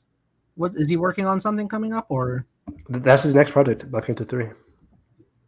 For 2027, he can make it. He's probably like been developing. If Denzel is in talks. You're right. Yeah, in talks. He's fucking in the movie. He's in it. So currently the MCU has an untitled Marvel movie in July 2027. The November 2027 is now untitled Disney instead of untitled Marvel. For where? November 2027. November. So okay. That's probably going to be a Pixar/Disney movie now. But yeah, so 2028 then is the Mystery December movie for 2028. And let me see. Is there another 2028? Let me see here. MCU. February, May, November, December. That can't be right. I will say, when introducing a new family in the X-Men, I mean, what's like a greater setting for family ties than like a Christmas era? So you see an X-Men? Yeah, I think it's still X-Men. I feel like I always figured X-Men would be like the very first thing after Secret Wars. Yeah, I mean that's the following year. Yeah, it would be interesting, right? Because it's like, where will we be post Secret Wars? Will our theory that we have a full reset Marvel timeline come to fruition? It could be. Yeah, I buy that. I buy that. Does any of these 2028 dates could be Shang-Chi 2? Where the fuck is that movie, Nathan? I don't know. We've slowed down apparently. I don't know where the standalones go. Are they still doing Blade and what's it called? Iron. What was the fuck? The one with Rhodey? Iron Wars? Armor Wars? I don't That's know. dead, right? That's so dead. That's so dead. Do you think that's going to get bled into Ironheart season 2? If I get it, That's not gonna happen either. Do you think it gets bled into Vision Quest? Maybe no. Yeah. Yeah. Okay. Let's lock in. I think X-Men is coming out December 2028. I will agree with you. Yeah. I will say the November 2028 date that is still apparently there. Mm-hmm. It's going to be gone. There's no way to do a November and December back to back. So I think November is going to go away. I think you will still have February, May, and December. February 2028, Black Panther 3. Mm-hmm. May 2028, not Fantastic Four 2. People think that's going to happen already. I think they just do Shang-Chi 2 in May. You're biased. And then, hell yeah, I am. And then December, they do X-Men. Boom. Or May could be X-Men. May could just be X-Men. X-Men could be easy May date. X-Men is definitely, I think 2028 for sure. For sure. But then, if the other 2027 movie doesn't come to pass. Look, obviously I want Shang-Chi too. I want sequels for other heroes or new heroes. But majority of them have been on Disney Plus, haven't they? Yeah. So July 2027 could be Champions is going to be a Disney Plus thing, right? Never mind. Do you foresee them doing a 4 or 5? Because Chris is down. Chris is down. I know, a lot of people are theorizing that he may die in one of the Avenger movies, but in fairness, if that doesn't happen. In fairness, Thor can die in those movies, and you could have an adventure with Thor in Valhalla because they have set up multiple characters in Valhalla in the afterworld. Yeah, both Heimdall and Jane, and presumably our Loki. I wouldn't want that. If he dies, let him die. Sure. I think, in fairness, I do think the big emotional crux of Thor and Loki is going to be in Avengers, Secret Wars, and Doomsday. I think, especially by Secret Wars, if Thor does die, I think it would be even deeper reconciliation when he does meet original Loki in Valhalla. Because he wasn't able to save Loki to Thanos. So he could sacrifice his life to save. Ugh, I hate saying that word. Ooh, I hate saying that word. Ooh, I hate saying sacrifice. He still technically died in battle. Kind of. He pulled a knife. Yeah, I guess. It was Dark World one. What was it? Was Jamie Alexander's name Sif? When she was like, I'm gonna go to Valhalla, and Thor's like, you gotta be in battle. It's not battle. I can't come to my wounds. Yeah, so Thor is on the table. A lot of the articles were saying Fantastic Four 2. Do you think that's Do you think that's possible as well? By 2028? Yeah, it's coming out now. They already have the cast. They have a director. They could easily get a script together and film by 2027. They could do that, and it would honestly be a great soft reset for an actual Doom if we do timeline reset. No way. You don't think they do Doom following up again? I guess they just did Doom. Yeah, the big yes, okay. But at some point we need their own victor. Do we not? Do we just Doom's done? Is Doom later down the line? Do we do Kang again? We really got played fucking Doom. Who are the Fantastic Four villains? I have to think. Mole Man? I think he's in this movie. Isn't John Malkovich playing him? Fuck, maybe. I don't know. I will briefly say, I know you haven't watched the final trailer, and I won't go into heavy detail of plot, even though I feel like the plot's spelled pretty consistent. I just think they showed a great job of the personalities of the heroes once more living together. I think you especially got more from Johnny and Ben. I saw that one clip of them flying, being like, "Say the thing." Yeah, that was interesting. Ben had a beard. He had a beard? Yeah. And I think how does a Rock grow a beard? That's interesting. Age, which also Ben. Did you know Ben doesn't age in the comics? I saw the meme with Freeran, the Thing, and Mark from Invincible. I'm like, Mark is also. I didn't know. I forgot about Mark being live a long life. That's fucked up. After 500 years, what will you have? I guess there's a 1 week a year that Ben is human, but then the other time he's not physically aging. That's so weird. But his rock still grows, I guess, and I guess like he grows. I have seen in comics Ben does grow beards, but usually it's like thousands of years. But Can you shave? he probably fizzles, right? Yeah, he probably just like sands it down. That's cool. I like that. It looks interesting. It was even like updated to like some of like what's probably the final battle stuff during the day. Ben's cool. running around with Galactus. Yeah, I like that. Okay. There's some more physical body glimpses of Galactus, mainly torso. They're still hiding the face, which I like the anonymity. There was a bit more Silver Surfer stuff during like the heralding, which is cool. I heard the lines. I saw the lines, but I didn't hear the lines. I saw people quoting the lines on Twitter. Like, I am the Herald. Here comes Galactus. Boom, bada boom, bada bing. I think her Silver Surfer looks really cool. Like very like ethereal, like biblical end times. Like wow. Like one of her introductions is just like because the meteor shower starts when they're all on the balcony, right? And like you see Silver Surfer descending from that, and it's just like a big orange glow of cloud behind her silhouette, and I'm like, fuck. Damn. Okay. Yeah. And that's just like the herald what's actually to come. Yeah, Julia Garner, lock in. I like that a lot. I love her, so hopefully she has a good presence on screen. The physical presence of Galactus looks very imposing. They do showcase some space stuff in it, like an adventure flying through space that looks really intriguing. I think I am aware of like what the plot of that scene is, but I won't say for in space.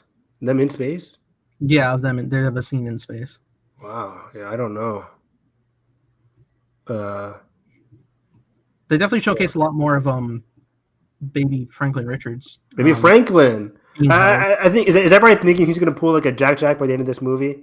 Probably. It's like Galactus is going to grab Franklin. It's like, I got you now, and then Franklin's like, "Ba-boo, ba-boo." If honestly, that's probably why Galactus is on Earth to begin with. Is probably to get Franklin. But can Franklin see into the future? How does he, or does he know? How does he know how powerful Franklin is? He's just like a presence he hasn't felt. Like it might be able to like sense the energy and the power. Celestials are weird. But how does the power keep, like I never even understood that in comic books. It's like Sue and Reed are like two normal people who get hit with a radiation.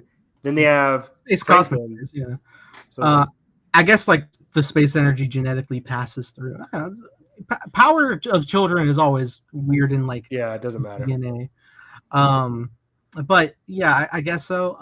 But a lot of people are also theorizing like that may end up being like how they end up coming to like the main MCU timeline is through like something from Franklin, whether that's to save them or that's just accidental.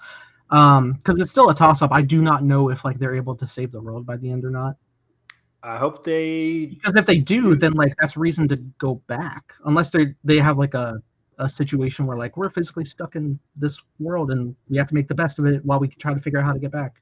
But that creates an end game of like leaving this world we found. Unless no. I keep saying arc after arc, but like unless you get to a point that's like, well, now we have an emotional attachment to this world. We don't want to. No, I think Reed says we will save you. I don't think they're going to make our heroes like completely fail. They will save the universe, but tee up though. It will be great. But I think a scenario could be like the only way to save our universe is if we're not in it. Like we could save our universe by bringing Franklin and us somewhere else. That's just going to be like, I don't need to be here anymore. I need to go over there somewhere. They fight him in this realm, whatever, and then they come back to the Marvel universe and they just can't go back.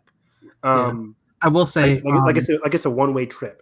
I will say, and this is in the other trailers, but it is kind of expanded upon the stress that Reed is under of trying to figure out how to save the world, because like the constant ticking clock, which he mentions, like there's not enough time. Sue, ever endearing, is like she's not going to give up. She just save this world for their children, for everybody, their family. But like I really do like see the stress Reed is going through. Like the press is acting like, are we safe from this? Because after Silver Surfer comes, like, are we safe? And Reed's genuinely like, I don't know. Like even Johnny and Ben are looking like to him for answers to that question. Like they don't know, and he just kind of like hangs his head because he has no answers for the his head like elongates and it's like Right, which I think is going to be. I think that's going to hit so deep because with how often they've been portraying the public's the entire planet's love for the Fantastic Four, and like how much they are able to save and trust in them, and now reaching that point, like I don't have the answers. I don't know if I will come up with the answers in time, if I can physically do it at all. That's a great dynamic, and it's a great problem to have. Like we never had a dynamic where the whole public emphatically trusts this team. Like, yeah, they trust the Avengers, but the government stuck the Sokovia Accords on them real quick. Like this time, it's like the whole public just loves them. They're celebrities, so they're celebrities, but also they have a responsibility. I can't wait to see that juggled. Absolutely, and again, like I'm not going into like the detail of what the scene is in. All good in space, but like Reed, like they have a shot of Reed desperately telling Ben to get them out of this situation because he's the pilot, and Reed seems scared. He's like, kill him now. No, get us out of here. But again, like Pedro scared. Yeah, he puts on the troll face. God, it's remarkable how they make him look older. Right, that's crazy. Yeah, he's in his 50s, but like he looks great. He looks really good. I still can't believe he's like 48 or like, yeah, it's like this guy is what positive mental health does to a motherfucker. Right. Yeah, if you guys want to cry, read his like story on is that Rolling Stones, the Time magazine, somewhere. I want to but maybe not. What? I want to say Variety, but maybe not. Variety, maybe, yeah, fuck Variety. But yeah, so it could be. But yeah, it's a very heartwarming story. He talks about the impact his mom had on his life and everything. It was just very heartwarming.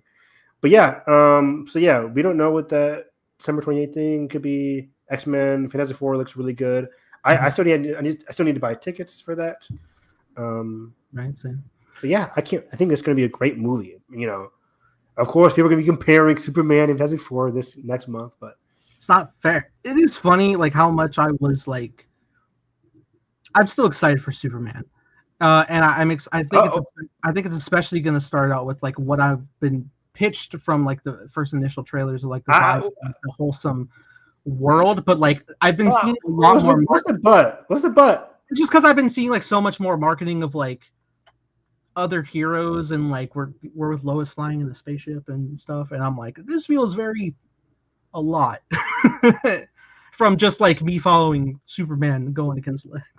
Let James cook. Oh, absolutely. A clip came out between Lex. I saw that. I didn't watch that either. I won't talk about it, but I heard Lex is good. Lex is good. I was watching Lex and I was like, you fuck.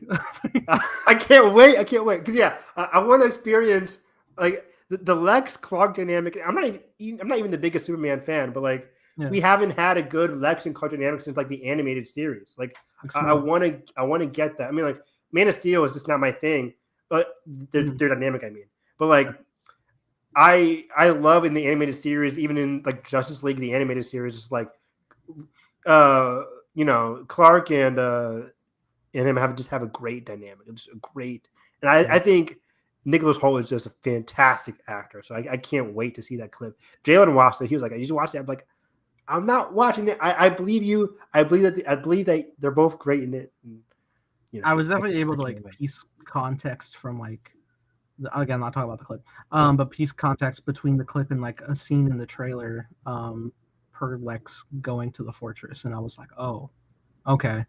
And I think it's really gonna get everybody in the audience of like, fuck you, Lex. With Superman album. Yeah, I think the reviews come out. I would say Smallville is the best Clark. I never watched Smallville. I haven't either. Except maybe like a handful of like. What's up, Draven? What up, man? But I do watch Michael Rosenbaum's podcast, and I genuinely do want to watch it because I like both their characters. And is it streaming anywhere? Is it on HBO Max? I think so. Yeah. I hear my grandpa watching it every day. That's wild. I hear the opening theme song every time. Like, oh, but yeah, that has like a big dynamic between Lex and Clark because they were friends before they became who they are. We should watch a couple episodes on apparently it's on Hulu, but we should watch a couple episodes sometime. Oh yeah. We are going to be watching both Superman 2. I've heard Superman is described as Superman 2 on steroids. Oh, this upcoming Superman. Yeah. That's a good thing, right? Superman 2 is kind of crazy. Yeah. I'm very intrigued by Superman 2 because there is like the theatrical cut and then there's the Richard Donner cut. I think we should watch the Richard Donner cut. That's what everybody says, right? You think so? I'll do it. It's very available. Yeah. You're right. All 10 seasons. Fuck.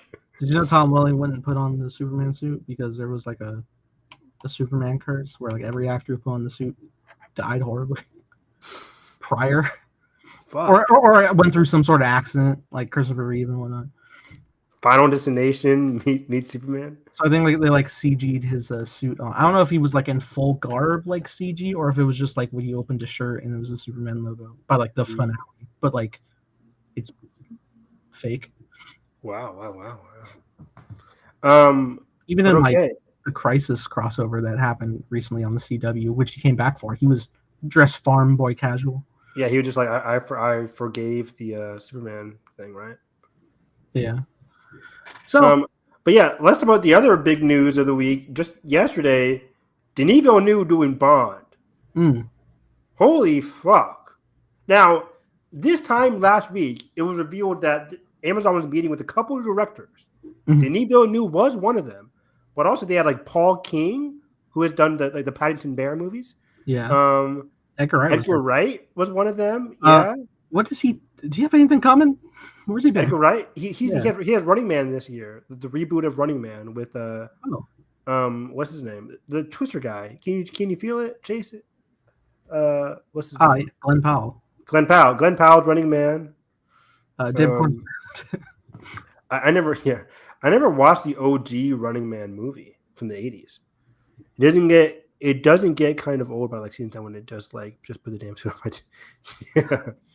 That's because how many was he like in school? Like how long can you be in school for 10 years? Yeah, I don't know how that works out. Yeah, maybe every season is a quarter. I was seeing a clip going around from Smallville, which is like the topic. Like Clark is in support of a friend of his who is like I guess an undocumented immigrant. But like then like his mom is like, we got to report this, and Clark's like, I am that. You doctored my papers. It's like a moral lesson for the episode, but I'm like, Ma Kent, no. Oh no, not like this. Not like this. Not my Ma Kent. The entire other time. Oh boy. But 2000s America. Oh boy. Ever remember that Static Shock racism episode? That's the only episode I remember. Which is bad. I need to go watch that's terrible, because I haven't watched it like forever, and then that's all that ever floats on the timeline. No one else talks about the other great stories of Static Shock. It's just like, hey, you guys remember when we dealt with bigotry? Which, like, good, I guess. Yeah. Gizmo's dad was racist as fuck. Does he have an arc in that? I can't remember. I think he did. I don't even fucking remember. No, you're right. I am a piece of shit. Jalen went to go rewatch that entire show like last summer, so maybe he would know. But it's actually funny because season 1 Clark is supposed to be 14. I'm like, 14? No way. I'm 26. Have I peaked? Yeah, right. Should I be on season 1 of a show now? I am. I'm making one. But yeah, let's lock in. Denis Villeneuve is Bond. Yes. This was something I like when that list came out. I was like, that would be awesome because I'm a huge Denis fan.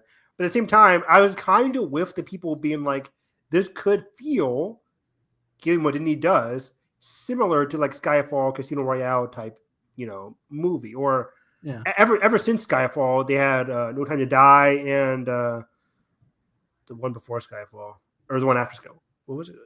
Spectre. Where Spectre and No Time to Die kind of followed the same vibe as Skyfall. Skyfall kind of set the tone for like the last 2 Bond movies. Yeah. And they haven't veered away from that. So with Denis Villeneuve coming on board, people are already fearing, me included initially, this could feel like Skyfall, No Time to Die, Spectre all over again. But, especially after hearing more of Denis' comments where he talked about saying like, we made fun of it, but, one of his earliest movie-going memories was, he said, connected to 007. He grew up watching James Bond. His favorite movie is Dr. No with Sean Connery. Dr. No isn't the like. Dr. No isn't Skyfall, guys. It's a funny, crazy movie. We should watch all the Sean Connery movies, by the way. Watch all the James Bonds. It's like 20. We just break them up. We can break them up into actor era. We could do that. Yeah, because I'm pretty blind spotted on the Bond franchise outside of. Have you seen GoldenEye? No. Wow. Have I played GoldenEye? No. Diamonds Are Forever?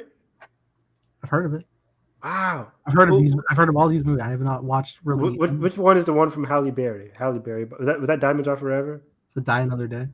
Die Another Day. Yeah, I like that. I'm aware of these, but like I haven't sat down to watch these. But yeah, I watch Austin Powers. Nice. That's one I have not watched. Yeah, but there's so funny. So yeah, but then Denis says he's a diehard Bond fan. To me, he's sacred territory. I intend to honor the tradition and open the path for many new missions to come. This is a massive responsibility, but also incredibly exciting for me and a huge honor. So 2 things there. One, he thinks this is sacred territory. He did the same shit with Blade Runner and Dune, and we got masterpieces. So I trust Denis to handle this material. People take for granted, like, Denis, like this hollow, we're going to get a hollow Roger Deakins, Sicario-esque Bond movie. Like, I saw somebody showing the end. Have you seen the end of Sicario? Do you remember Sicario? Forever ago. Doesn't it end in like the table? Yes. But like the scene before that, like Benicio del Toro's like, going dark, whatever. And people keep showing the clip like, this is what he can bring to Bond. And I'm like, that's what I don't want. I don't want like, a R-rated Star Wars. Yeah, like I want a dark. I'm like, we kind of got that with Skyfall and Spectre and Honey Die, but like people want to bring back that fun Bond. That's why people were excited for like a Edgar Wright or a Paul King Bond, because it would be different or unique. But I think Denis can bring emotion and brightness to the Bond franchise again. Yeah, he is great with emotion. You have to, you can look either to Arrival or Prisoners. 1000%. People keep bringing up like, just this morning, somebody was like, I love Denis Villeneuve, but he's a hollow filmmaker. And I'm like, hollow filmmaker? Some of the most emotional moments, right? Like some of the most emotional moments from the past decade, for me personally, have been through Denis movies. Like Arrival for me is like the best movie ever. And that ending is so emotional. Like it's gut punching.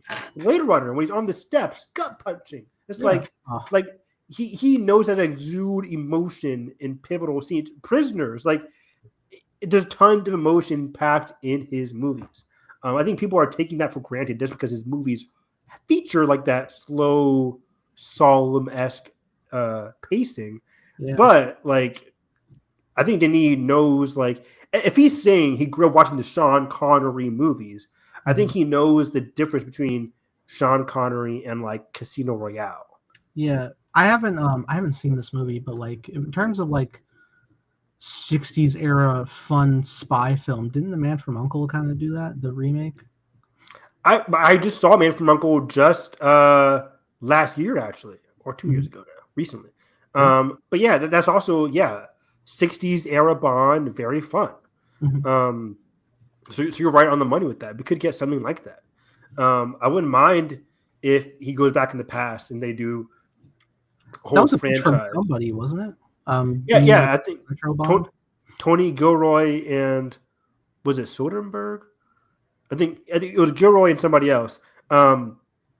Gilroy said he talked to, I think it was Soderbergh, to pitch this 60s era Bond, black and white. But it never came to fruition because they didn't want to go in that direction. The opening of Casino Royale is in black and white, right? Yes, it is. Yeah. Have we not watched Casino Royale on stream, Nathan? We haven't watched any Bond film on stream. Okay. I definitely want to revisit, at the very least, Craig's.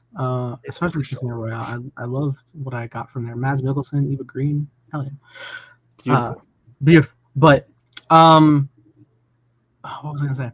In regards to, I remember seeing a thing, like there was people who were posing this as like, there's this theory that all the Bonds are connected because Bond isn't a person. It's like 007's a mantle. It's not a It's not Bond himself, and that people were commenting like that's not a theory, that's just canon. that was especially made explicit in No Time to Die when Lashana Lynch's character is 007. It's 007, yeah.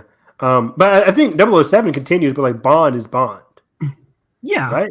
Yeah, I think so. Because in Skyfall, like he goes back to his family home and he sees like his parents and like his last names were Bond.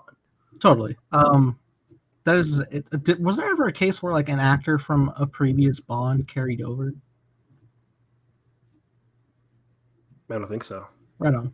It's usually just like the known characters with new actors, which I think is fun. I think it's fun to have those different eras that you can like attach to, like, oh, who's going to be the next so and so. I can't really think of like another instance of something that does that other than Bond. Me neither. But isn't there something? I don't think so. Not one that's coming to mind. In terms of iteration, unless it's like we're watching Spider-Man again, right? Yeah. But that does remind me, like that phrasing in his paragraph where he mentions, you know, opening the path for many new missions to come. Mm-hmm. I think obviously with Amazon recently taking over ownership of the franchise, they want to make this they want to start a new franchise, obviously. Yeah. And I think Denis on board, kind of like, I'm trying to find a comparison where somebody kind of like a J.J. Abrams in the Star Wars franchise, where it's like, J.J. makes Force Awakens, then backs off. I think we could see the same thing here with Denis Villeneuve. I don't think he's going to be doing every movie in the Bond franchise. I think he's going to be doing the one that's going to give the template for future directors to follow whenever this Bond movie comes out. I think that's I think some people were worried that like, is he going to be stuck in Bond jail forever now? But I think, has any Bond ever done that? I don't think so. Like keeping the same director. Yeah, same director for multiple. Hasn't always usually been new directors. I can't remember the old directors, but I believe it had to happen once. Because Sam Mendes only did Skyfall, right? Sam Mendes only did Skyfall. Who did Spectre? I don't know. Spectre. Not Spectrum. I don't need Spectrum. Huh. Sam Mendes is Spectre. There we go. Oh. They never used that credit in the trailers for 1917 or something. Yeah, this is from the same guy that everybody hated, Spectre. But yeah, I think so. That's exciting for Denis starting this franchise, then just like leaving it off. He hasn't really done that before. He might be doing that with Dune, but we never know what happens after Dune Messiah. I guess like it would have been with Blade Runner for like any other. Has other animated Blade Runner stuff come out yet? Not yet, but they weren't they working on something? Oh, that Blade Runner TV series with Michelle Yeoh and Hunter Schafer. Oh, but like that has not come out yet. You know what was an example of like a new iteration with new cast, the same characters? Star Trek. Star Trek, yes. Star Trek is often doing that. Like the amount of Spocks I've seen in my lifetime. Yeah, good point. So yeah, I'm excited for Denis. I think he's going to pack in a lot of emotion. I hope they get like Greg Fraser to direct it. That'd be kind of cool. He shot Bond before? I don't think he has. I thought there was one cinematographer that did like a big cinematographer. But he's working with Greg on Messiah. As far as we know, at least. The only confirmation is that Hans Zimmer is back for Messiah, but we don't know if Greg Fraser. I think Greg Fraser's back. But either way, if Greg Fraser's not working on the next Batman movie, then he could be available for Dune, or he could be available for Bond. But if Greg is working on Batman Part 2, then we'll find somebody else for Bond. Somebody said Bradford Young, who worked on Arrival. That'd be really cool for a cinematographer.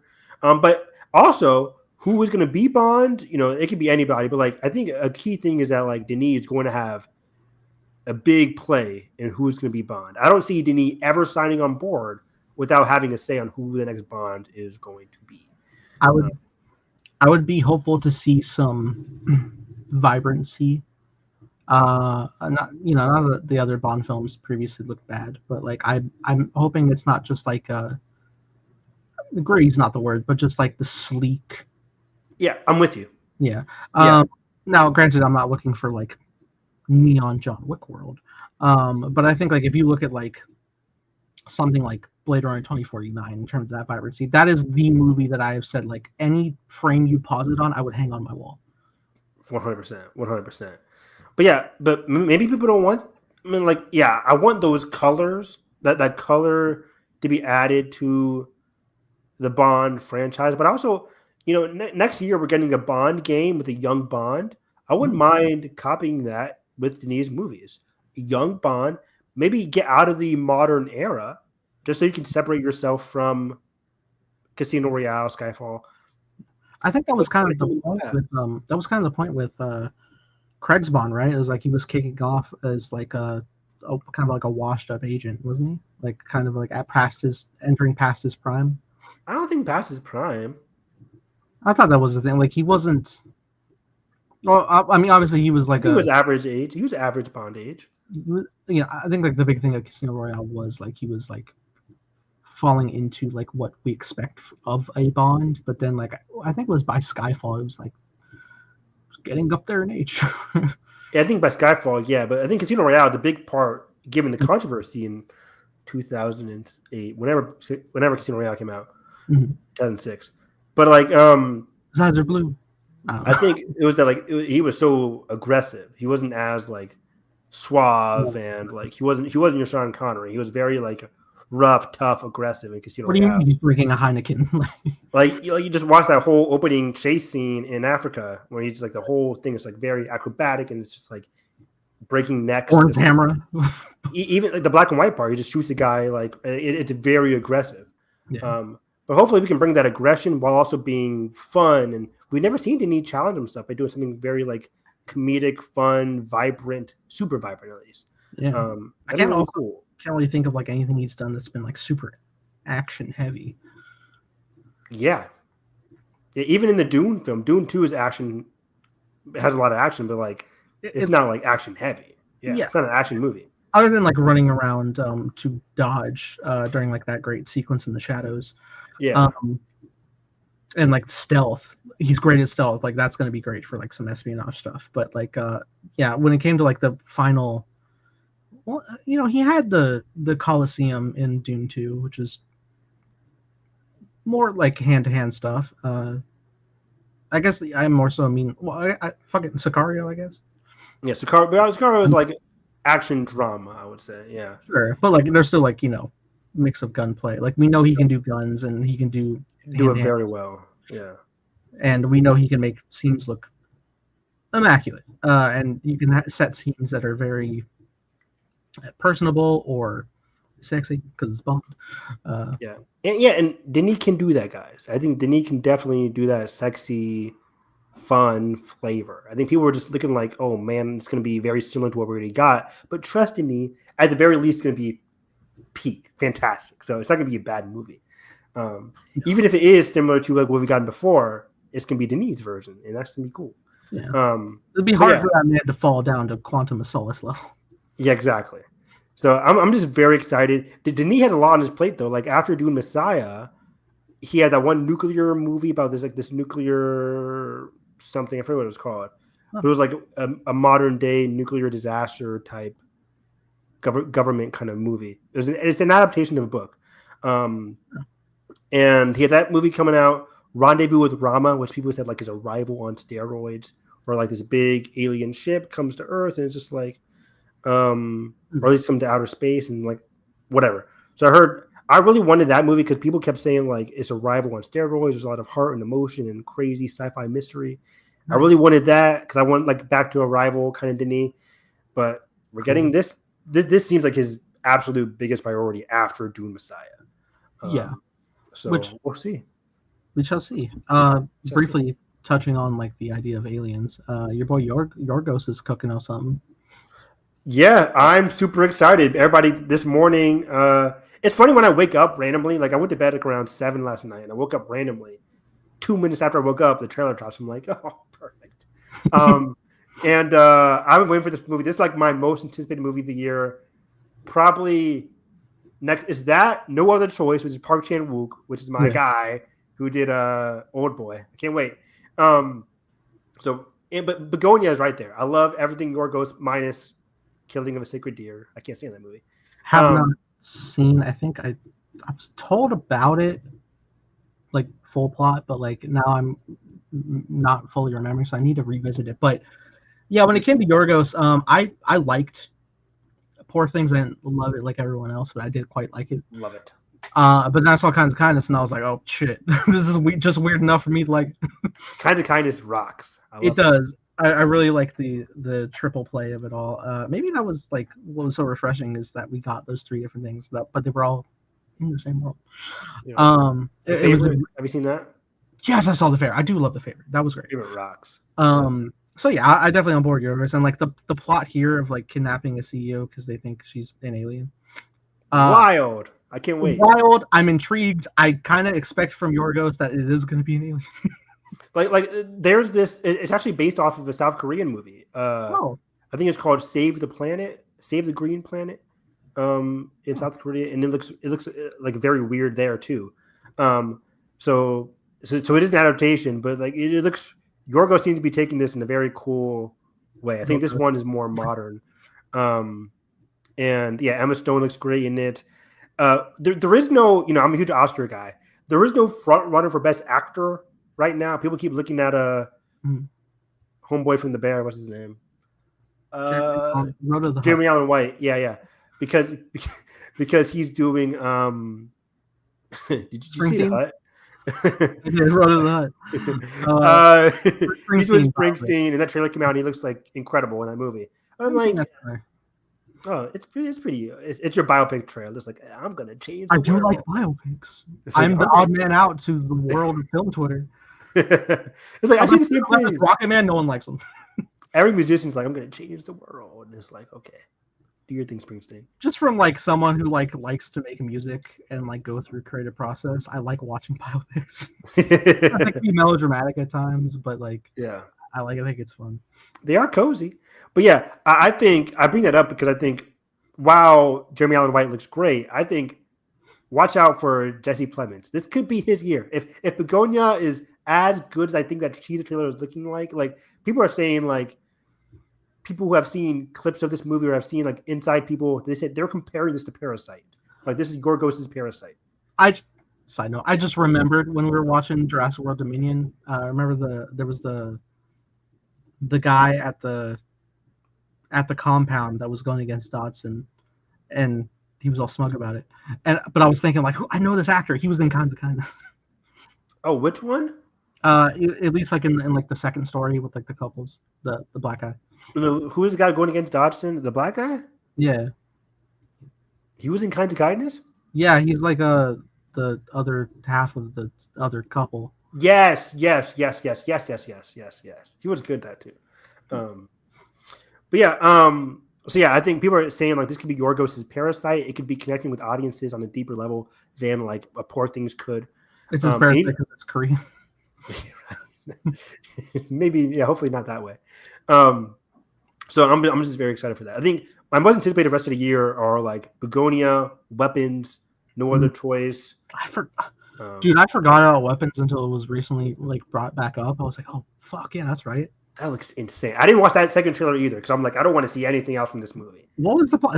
It's about the children disappearing? Children disappearing, yeah. That's right. They never came back. Just that one class. I think this is different, but from what that plot is, but I think it's called this. But like, have you ever seen like Children of the Damned? No. Basically, it's like all these like I think like there's this town that where like some sort of radiation knocks them out, and then they all wake up, as if nothing happened. But inexplicably, like a number of people get pregnant inexplicably, and then they from the radiation, and like. But they try to chalk it up to normalcy, and like they just have children, but like these children are like psychically smarter and like invasive of other people's minds of adults. So like they kind of instill fear into the adults of that town, and it's trying to like deal with that. It was a very interesting. It's like an old black and white movie, but it was like very interesting. That sounds very interesting. So yeah. Today's just been really good. So Bond, Begonia. Blumhouse acquiring Saw. What do you think about this? A lot of people are upset about this. I don't know how I feel. I think the upsetting part is that like they're gonna wipe the slate clean. It's like on the one hand, I'm like, some fair bit of time Blumhouse can miss, but in a fair bit of time, Saw missed. Yeah, Blumhouse isn't like this sacred thing, but neither is the Saw franchise either. That's true. It is a plus from the perspective that Lee Winnell has big involvements in Blumhouse, and he may have some intrigue in doing stuff for Saw again, maybe. Yeah, but what do you think the future is for Saw? They obviously bought it so they can restart the franchise, but like no more Tobin Bell? I think while you can, all the Tobin Bell that they can get, they will get. But once that time comes to an end, I could definitely see them. The tricky bit is like you have to have a very compelling person like Tobin Bell's John Kramer, because if you don't, spiral. Like, but Tobin Bell's like what, 80? Yeah, I think he's like late 80s, maybe 82. Early 80s. But yeah, he's starting a franchise. You're not relying. You can't center your franchise on an 82-year-old actor. Unfortunately, he was like 62 back then. Yeah, that's true. But what do you think? Like, for me, I'm upset because I really loved Saw 10, and the possibilities for the future of the franchise were golden with like Hoffman, right? Something. Hoffman, and the other girl, Amanda Hoffman and Amanda, like Civil War, like that sounded so interesting for Saw 11, but like, where do you go from here? What can Blumhouse possibly do? And it says like this isn't just film rights; they have film and TV show rights. Can they do a Saw TV series in the future? You never know. I guess someone pitched an interesting idea of obviously John has like insane foresight of people walking into traps of like, hello detective. It's like, what the fuck? I just discovered this. But like, what if there were instances where like they didn't get that far and then people accidentally stumble into a game that's not meant for them? That could be interesting. Stumble into a game that's not meant for them. Like it was meant for like another person, but like they never made it to that far, to that progress. But like there's like unused traps and rooms that are preset to spring. That sounds fun. I could be down with that. Yeah, that'd be potentially cool. Provided you're not just like putting innocent people into it, because the whole idea is like people who deserve comeuppance and kind of find redemption through the games if they truly deserve it. But, for sure. But yeah, there is room for the franchise to continue without Tobin Bell. But I think I'm with you. I think Tobin Bell has to be in at least the first one, kind of like to at least set up a future legacy. Yeah, because as far as it goes, absolutely do that. I'd like to queue up stuff because it's tricky, right? Because I think majority of the henchmen, like Amanda and Hoffman, they die eventually in the franchise. So, and from where we at in the timeline, we have to like go if we're using Tobin Bell alive, it'll have to be pre-Saw 3. Actually, you're right. I don't know anymore because look at this quote. They want to explore Saw in fun, unique, and brand new direction. I feel like bold, unexpected ways. Like that just sounds like you're just wiping the slate clean. And if you can't reboot the franchise by saying a reboot. Oh wait, but it's also in between 3 and 2 and like. Yeah, which I mean, Saw X was kind of like a fun detour in that sense, even though we're working with Hoffman and Amanda and their functionality. It was like different because not only was it like a little bit longer, but it was more focused on John himself. Like usually we got breadcrumbs of who John is like throughout the series and developing, and it was supposed to stop at 3, which is crazy, with Lee Winnell and James Wan. But they continue to breadcrumb backstory of like how he had slight run-ins with these protagonists that were following through the individual films. But Saw X was the more personal because it was like a time when John had just been diagnosed for cancer and he wanted to live further, and he was given hope by these nefarious scammers, and so he took it personally. So it wasn't just like I feel like you deserve this forever. He was still like true to his game, but like there were really brutal games that he was personally overseeing in person. Yeah. Yeah, that's true. That's true. And that's what made Saw 10 so impactful and so beautiful. Yeah, which is And why I like, wanted them to push forward, especially with Kevin, for his last name, the director, who yeah, also made Saw 7, which is a big fan favorite for people. Or 6, sorry, 6. Big fan favorite I of people. love Saw 6. I love Saw 6. Really good. It's so funny when, like, because we were just binging. I had no clue what were the fan favorites or not, but just Yeah, going through the commentaries with each other, with both of us, I'm like, Saw 6 just stood out as like, okay, this one actually, it's rocking. Like, it's really, really good. yeah, And then come to find out, people actually do like Saw 6 among the other ones. So it's like we were in line with what people were thinking. totally. That is to say, now, if you do something without Tobin Bell, without Jigsaw, yeah, I think you definitely need to tee up somebody who probably has connection with him just to have emotional stakes. Because, Yeah. or try to get somebody compelling, because if you don't, then you do end up in a spiral situation where, like, we have a copycat who's using his methods for other reasons that weren't really what John was saying. He was Yeah. like, spiral, the symbol of change, and John had never fucking said that Yeah, about. it has to be compelling. It has to be emotional. But Yeah, we know Juan can do that. You know, he's really good at that emotional horror at times. Not yeah, as good as Flanagan, yeah, but but that is also to say, like, is James Wan and Lehman now being involved again? oh yeah. They say Blumhouse said that Juan and Lee Winnell will be brought back and help guide the future of the franchise. That's cool. Okay, I that makes it intriguing, especially since they were I mean, they've always been producers on all the sequels, but like they were like of that core trilogy. That was like their whole think tank idea. Yeah. Um. So yeah, they know a lot about the franchise. I have faith in it, but I'm just very curious. Hopefully optimistic. I'll give it that. I never want to spell doom and gloom just because I was excited for the other movie, Yeah, but we'll see where anything. it goes, and we'll see how much they want to fast track it too. We Yeah, could get something next year. totally. Anything can happen. Bloomhouse is a wild card. They definitely do have successes. Like I know people really enjoyed Megan. I still need to see it. I enjoyed the hell out of the first Halloween reboot. Not so much 2 and 3, but I still enjoyed that first one. People weren't big on Exorcist Believer, but Who was?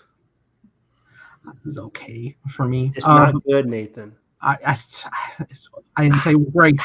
That is to say, I had hiccups in that movie, but like now Flanagan's doing. Is he still right? Not for a while. He did that. That's on pause while he does a Carrie TV show. Can't have shit in this house. But uh, But uh, we got a Carrie TV series. It's gonna I'm be trying to awesome. think of other Blumhouse stuff. I think they did the Purge movies, which I haven't seen any of them. Not great, Bob. They have some certain outings recently that are like not great. The Blue House is solid. It's Up and down, but yeah. Let's move on here. like any production. Um, I'm very happy about this Chris Stuckmann news. That's also on our big ass thumbnail. Yeah, put them in Um, there. I represent. so yeah, we can't leave this chat without talking about Chris Stuckmann, our boy. I'm very happy about this because it just spells. It just makes me happy. Yeah, So he's making a film. He's been making a film called Shelby Oaks. It was supposed to come out last year. It was screened last year. People saw a cut last year. I want to. Um, I want to believe. IndieWire gave it a B- when they came out. They said it was really good. Since then, since it screened at whatever fest it was last year, IndieWire is now reporting it is officially Shelby Oaks is officially coming out October 3rd in theaters by Neon. People forgot Neon has officially bought it earlier last year, this year, Yes. but Neon has bought it. I think it was last year. Yeah, it was last year because he talked about it during the when what was that Neon movie last year? The serial killer. Uh, Fuck, I love that movie. Long Legs. Long legs. Bro, you want to talk track record? Neon.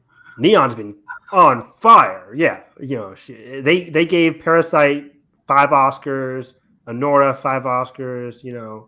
Long Legs was last year. They're doing great both box office, Academy Award wise. Like they just bought No Other Choice this morning, the Park Chan Wook movie. Ooh. So and not Kevin, the Long Legs director Oz Perkins, his next movie is coming out this November. 1 month after Shelby Oaks. That's also a horror with Tatiana Maslany. So very exciting there. What? She-Hulk stalked Tatiana Maslany. Yeah. I have to make that MC reference. It's an obligation. I like She-Hulk, by the way. It's an obligation.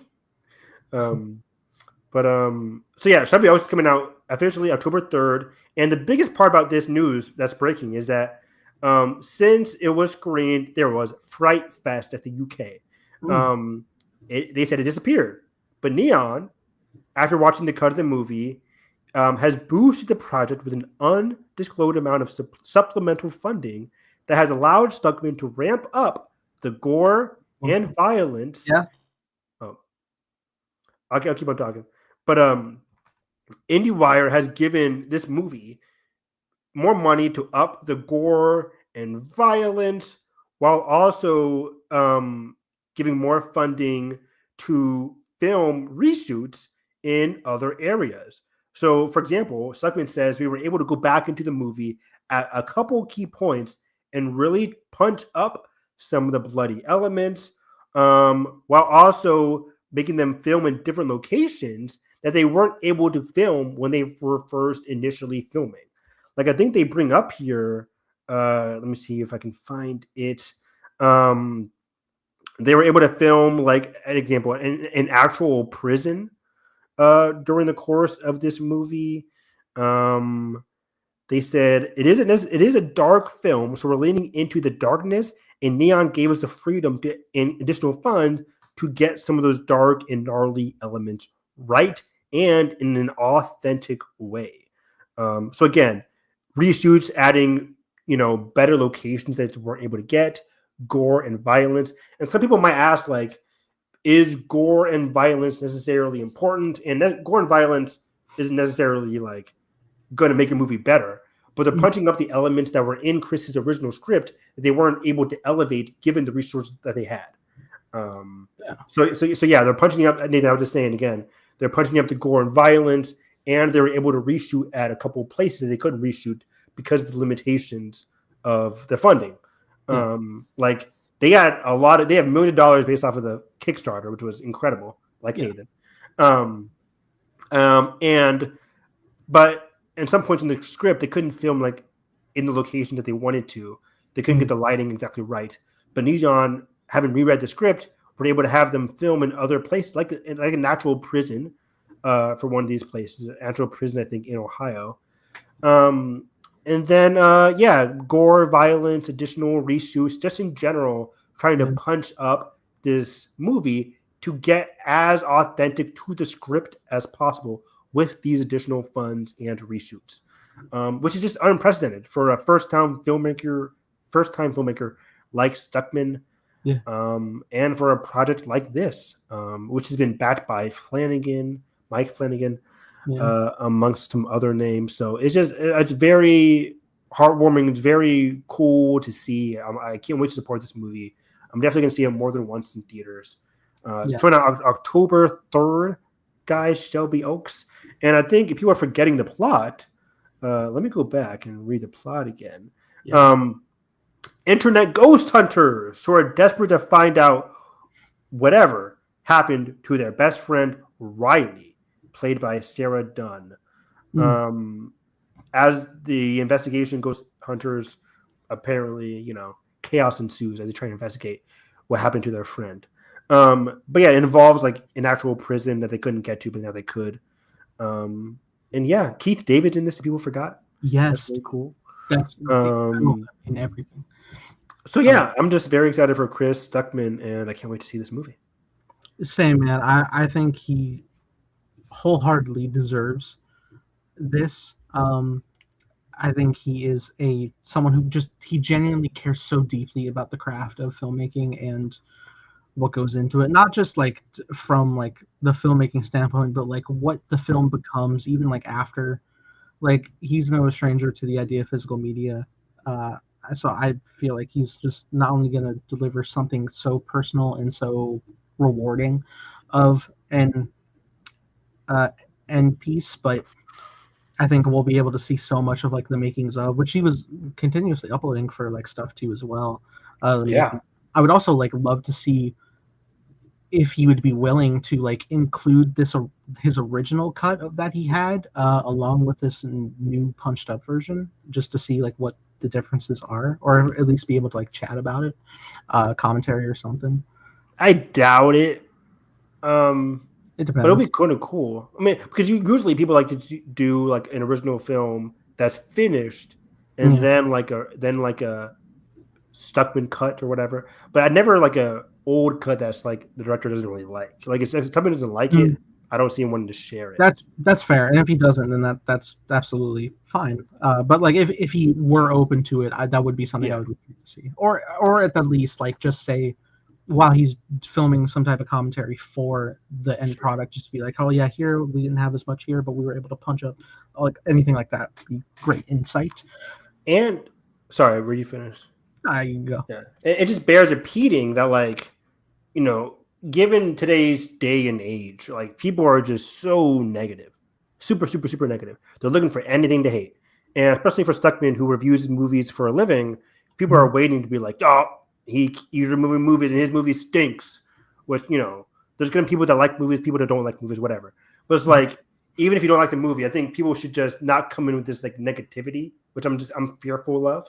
Like, people can give this like a B, and people are like, "Oh man, the movie fails" or whatever. But it's just like, I really want people to prop up a success, because this happened recently with the what's it called? The people who did Talk to Me and Bring Me Back, Bring her back. Or people are like, they came from YouTube. It's like they don't mean shit. It's like whatever. Like we should be hyping up people that come from YouTube to filmmaking. They're such big. And they're such genuine guys too, Danny and Michael Philip. They're for sure. I love those guys. Great interviews. Yeah, totally. And like, you know, even if like their next feature didn't hit as much as the first one, it's like that doesn't negate like their passion and quality, like to be storytellers. I was hearing them talk about their experiences filming different segments of the new film, or like working with Sally Hawkins, stuff like that, and just like they're so personally connected to the craft. Like they literally come from, separate from Chris, but like they literally come from they would volunteer to work on film sets for free, and they grew up making their own stuff on no money, no product, no guarantee that it was going to be like big booming sellout success or whatever people try to frame them. Like they're genuinely just love the craft, and they've heard themselves to do it. Like they care. Exactly. And I just hope people acknowledge and support that, while still like you can still criticize their movies. That's art, or whatever. But like as them as people, it's like let's chill out. Let's chill out, guys. Yeah, I remember people were going ham on Chris because he's like, I'm not going to talk about movies I don't like anymore. He's like, how dare you? That throws out your integrity. And it's like, no, it doesn't. If I'm like don't like a place to eat at, like if I'm just choosing not to talk about it, does that negate me as a food reviewer? Like, what the fuck? Right, it doesn't. It's like, let him be happy. It's his job. It's his money. The fuck? Yeah. It's like, you should review all movies. Like, I don't think he ever reviewed, like, did he ever review Captain America? Like, I don't know if he ever did. But it's like it doesn't matter if he doesn't like a movie or not. It's like, you know, the guy's supposed to get paid. He'll review movies. It's just like, whether you like him or not, it doesn't matter. You don't need him to, like, talk negative about a movie. There's plenty of other YouTubers who are there for you for that. People are saying like, oh, he's trying to save face when he's face to face with these creatives, and it's like, okay, yeah, if he was, and do you shit talk your coworkers in front of them or in places they see? I'm sure some of you do, but like that's Hollywood in general. And no wonder, remember, all these influencers go into premieres now. 90% of them are loving everything, and we know studios pick out which reviewers / influencers now are able to go to these premiere events. If you like, this happened to Discussing Film. Like I think they said one bad thing about the Superman at CinemaCon. I don't think some of them were invited to the Superman screening yesterday.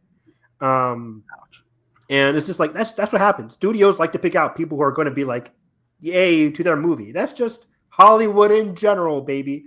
Yeah. And it's just in general, it's just like advanced screenings, anyways. But like that's Hollywood in general. People want people to like their shit. Yeah, but like I've watched Chris a long time, and I know how genuine of a person he is whenever he 100% about anything. And even if he's like back when he was reviewing stuff that he didn't really take kindly to, he was like he would highlight stuff that he did like, or he would it's constructive criticism. He's not just like this is dog shit. It's not usually. I mean, sometimes Dragon Ball Evolution, but majority of the time he's trying to like say like, well, here's what they could have done to like maybe make the product better, so that now people will know like, okay, next time I do something like this, I won't do that.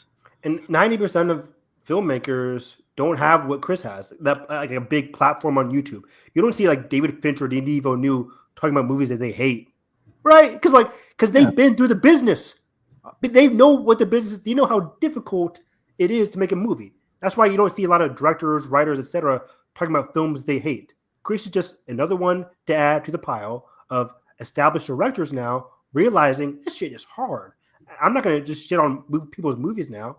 Yeah, you don't hear Kevin Smith going on YouTube be like, this movie fucking sucks. Like, people realize now at least, But like, so it's just like you understand how hard it is, and you have a platform, and you're going to be working in the studio system. Yeah, you don't want to discount. You don't see him going out and be like, yeah, the last Oppenheimer was garbage. Just like impossible. Yeah, impossible opinion, but like still. So it's just like you know what I mean. But yeah, I want to wrap this up. Two more things real quick. Prey 2, Killer of a Killer sequel news. Both of those movies. He says Dan Trachtenberg did say he plans on bringing Naru back for his next Predator film, which is exciting. Naru is Amber Midthunder's character from Prey. Yeah. And then he says it just depends on how well Predator Badlands does. And in that same vein, he does have plans for a Killer of Killers sequel, which makes sense because the ending Killer of Killers kind of tease like they're still alive, they're running away. So yeah, a sequel makes sense. But a Prey sequel, that's where I'm like, how could that? If Naru is in the same location as the events of Killers of Killers, where could the Prey sequel take place? Does that automatically be set in the future, post Killers of Killers? I think so. I think automatically saying like Prey sequel means like continuing story of Naru. That's her name, right? Yes. And they argue. Right. So she's currently, as teased in Killer of Killers, frozen on a Predator ship as she was abducted, which was teased in the credit art of Prey. That the aliens were coming, the Predators were coming back in a couple of ships, maybe like 3. So now we see, continuing her story, she's frozen in stasis through time, as a lot of the protagonists in Killer Killers were, to be big game hunted against like this big king Yautja predator. But now moving forward, he's going into Predator Badlands. That's set in the distant future. So probably same timeline as what's happening in Killers of Killers, just to be right, probably. Like just to keep things simple. Linear? Totally. I think so. That too. And Badlands being in the future. Not 100% confirmed, but I believe that Elle Fanning is playing a Weyland-Yutani android, because I think they want to start setting up Alien and Predator again together. So this would actually be cool, not only to get to that perspective. It'll probably be a contained Predator story again when we see Naru, but like I would love to get to an Alien versus Predator film where we actually have continuing protagonists, somebody like Amber Midthunder and maybe like Kaylee Spaney together. How wild would that be? How wild? Because initially I was just thinking, oh, it'd be cool to get Elle Fanning, the Predator, if he survives Predator Badlands. Because remember, Predator Badlands is a Predator going against other Predators. Yeah. If he survives with Elle Fanning, those two meeting Kaylee Spaney and what was his name? It was Rain Andy, her synthetic friend. Those two, that'd be cool. I wasn't even thinking of Naru, but now Naru being in it, I'm like, and we can have Amber Midthunder there? Like, holy crap. Like, imagine Amber Midthunder, who's been hunting and killing predators, to meet this new predator that we're getting in Badlands, who's potentially good. That'd be really, really interesting to see. That's like very juicy. I don't know if they would. I mean, they probably would, just for like historical sake. But like, I would love to have the killer situation where like Naru doesn't speak the English that they do, so one of the androids can translate, and we can get scenes where like they're speaking to each other in English, but we know it's translated from native.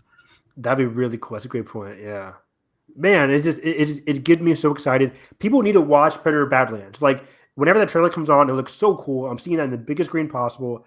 IMAX. I'm seeing it more than once, so I'm very hopeful that it will do well. I think it will because Killer of Killers was straight to Hulu, Prey was straight to Hulu, but Alien Romulus did very well last year. Yeah, It immediately greenlit a sequel. I think Predator Badlands can get the same box office potential as an Alien.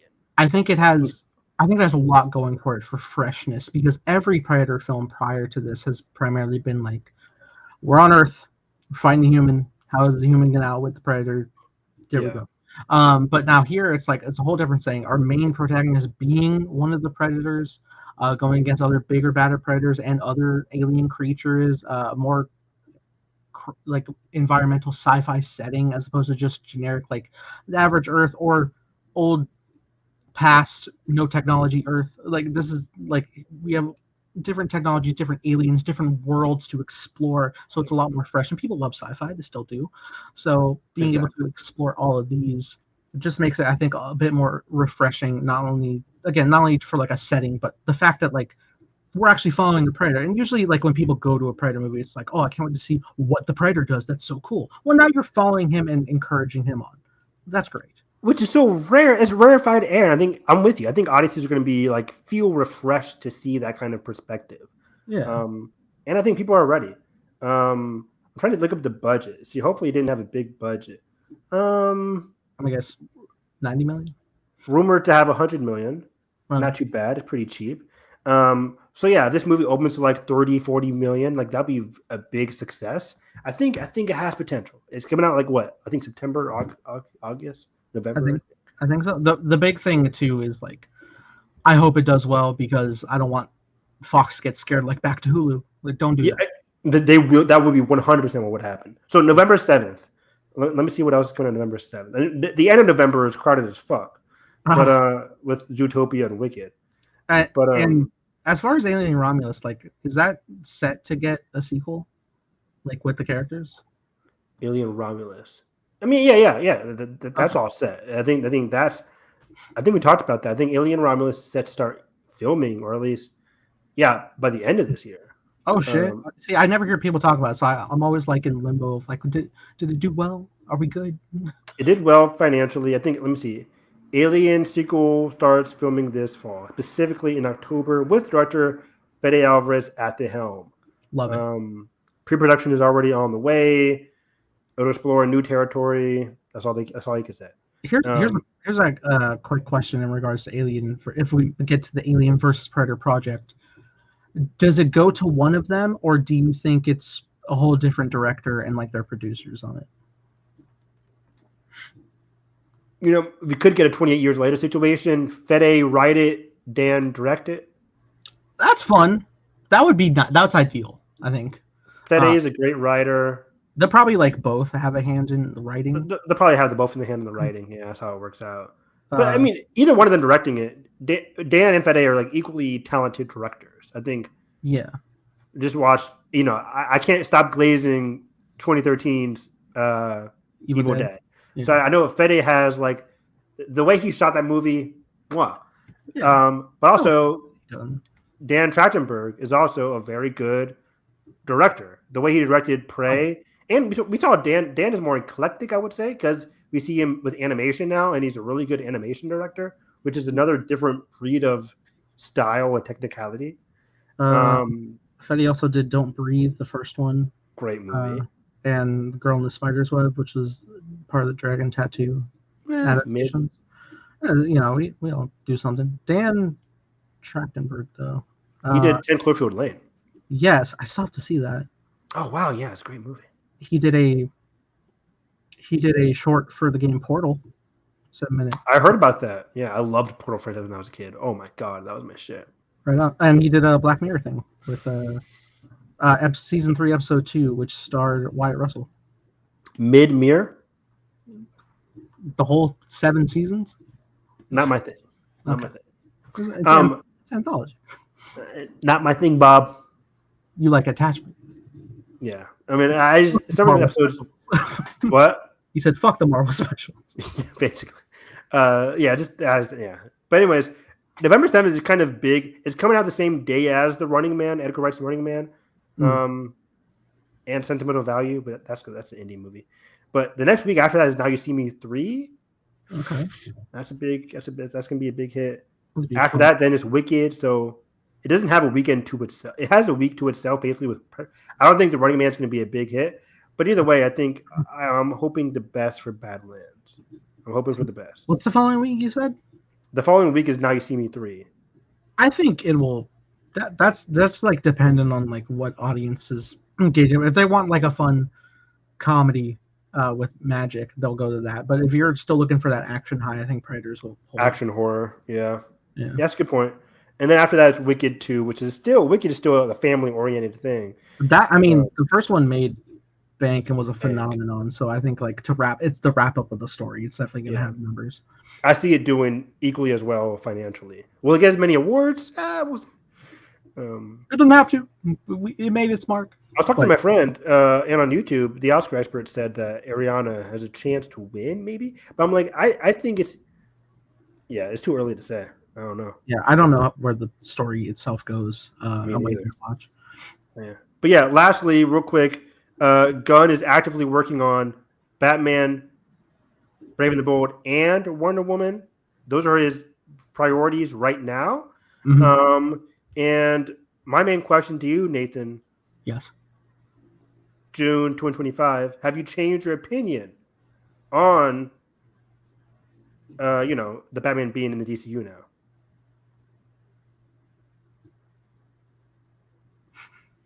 Yes. Come on, James. I think he recently even said like get off Matt Reeves' nuts. Yeah, he takes fucking forever, but like it's fine. And people are quoting that like, Matt, get over James, get over yourself. We know you're just coping because the real reason is that you're trying to fit him into the DCU. I'm like, I believe James. I believe Matt. If they want to get him to the DCU, that has nothing to do with the Batman 2 script. That'll all be after the Batman 2. I think it's not like, because people, I think I've seen John Roca and Jeff Snyder say like, because they have sources that I don't. But in my opinion, I don't trust that the Batman 2 script is taking that long just because James wants us to be in the DCU. Even if he does, that's not going to affect Batman 2, in my opinion. I just think Batman 2 is going to be Batman 2, and anything after Batman 2 could be DCU. I don't think Batman 3 is happening now, but I think Batman 2 could definitely happen, will definitely happen. I think just let Matt Reeves cook. Just let him cook, and that'd be it. I think the Batman 3 will happen if the Batman Part 2 is quite successful. It's gonna be a Batman movie. It's gonna be bang. It is, and I think like especially with how much of a mark the Batman left on the zeitgeist of DC, I think in a positive manner that it is going to do well. But yeah, I don't think it's taking long because they're trying to integrate, because like that would be like the smallest tweak. You could just like. Right.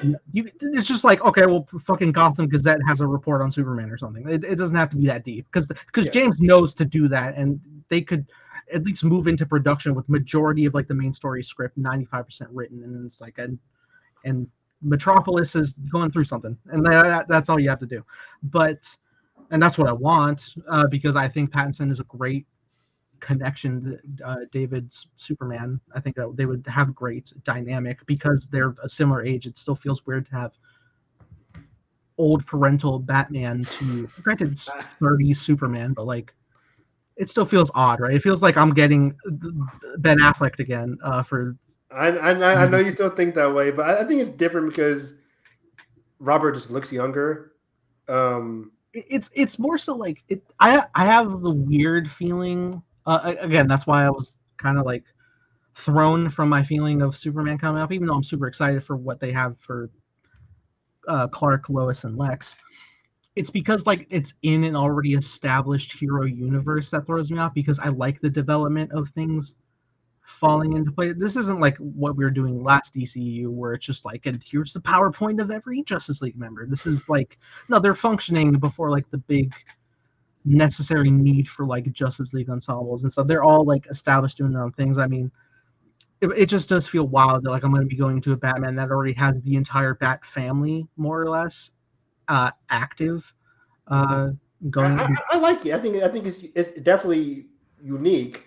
We're just dropping right in, but I think it should be fun. I think it's a cool experiment. Obviously, it's something I want to see, but it is also something like I recognize would take a lot of time. If you're not doing it in a TV show and you're only doing it on the screen, that's going to take a long time to get to for all those members. But it sucks like not going through the emotional development of like bringing Dick Grayson into the high level of Nightwing and like losing Jason Todd before he comes back and going through like these different things before getting to Damian Wayne, which would be like a interesting perspective of like, all right, I have a biological son and I've not been the best parental figure. I think that's changing. I think you think? I think that part of the script for Brave and the Bold will be changing. That's my opinion. It has been a while since they initially pitched that idea. Yeah. So I mean that was all for investors. That was all for investors to be like, hey, have trust in James Gunn. He's going to give you what you need. But majority is still moving forward. I don't know what the status of Booster Gold is, but Booster Gold. Yeah, that was one. I think that was that was definitely one of the listings. I think yeah. But remember, he said recently. I think it was this article or recently, whatever. But like throughout the Superman press, he's been saying, if the script's not good, we'll exit. I think he said he canned a recent big project. I think what was that one group of superheroes that he wanted to do? The Authority. The Authority. I think that's gone. I think Authority is gone. I guess that could be gone as a standalone, but like he still has Authority members in Superman, so like they're still going to exist. Does he? Yeah, I think one of them is in the trailer for Superman. They're helping Lex invade the one with like the laser blades. Okay. That is to say, so James is working on Batman. There was I don't know if we ever talked about this, but there was like rumor, like he was talking about like what is the set thing for the Superman sequel, and he's like, I have an idea for a sequel. It's not necessarily Superman 2. Yeah, we didn't talk about that. What the fuck? And he's also currently working with stuff for Batman, and so it's funny. I guess I was the only one who my brain glitched, and I was like, oh no, it's Dawn of Justice again. But even though I like the Ultimate Edition, but most people were going to the idea of World's Finest in terms of continuing Clark's story, but also doing stuff with Batman. It's the same thing as Dawn of Justice. It is, but like they're not fighting. Minus fighting, yeah. Which is the main pitch of like every trailer for that movie. But I don't see, because I think Superman 2 is going to come out before. I wouldn't be surprised if the Superman 2 comes out before Batman 1 begins. I don't know. Right? Because, well, I mean, Superman's coming out this year. Supergirl's coming out next year. Yeah, I think you can get Superman 2 out by 2027 or 2028. I guess so. I would like it. I don't know if they're going to be putting more. I mean, they're simultaneously doing Lanterns right now, so there's no reason they can't. That's also TV.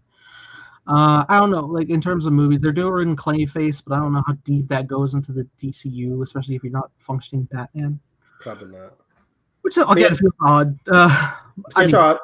I'm excited that James Gunn has also said he's personally working on the Wonder Woman script, by the way, as well. Yeah, trying to craft how that's going, and he said like that is obviously still connected to their TV series, like the Warriors of the Mascara. That's still happening as well. Right. So that'll be intriguing to see. I mean, does Diana get introduced into that show, or do you think that's I would assume probably by the end of that show, or probably not at all. I could see it being like just the women of Themyscira, and then like you could end with like Diana being sculpted from clay. Wild as hell. That would be a cool tee up into the movie. Do you have a fan cast for Wonder Woman currently? Not at all. Yeah, the same one that everybody else on Twitter is saying, Adria Arjona. Yeah, I'm with you there. I don't have the woman from the beginning of Furiosa, who played Furiosa's mom. Okay. People liked that one. That was out. She's worked with WB in the past. Well, not mine. I think I don't know if they were casting for height. You don't have to. You can have people stand on boxes. Supposed to be tall? Yeah, she's an Amazonian. Are they all tall? Are they all 6 foot? She's at least Batman's height. Okay. Maybe sometimes a little more.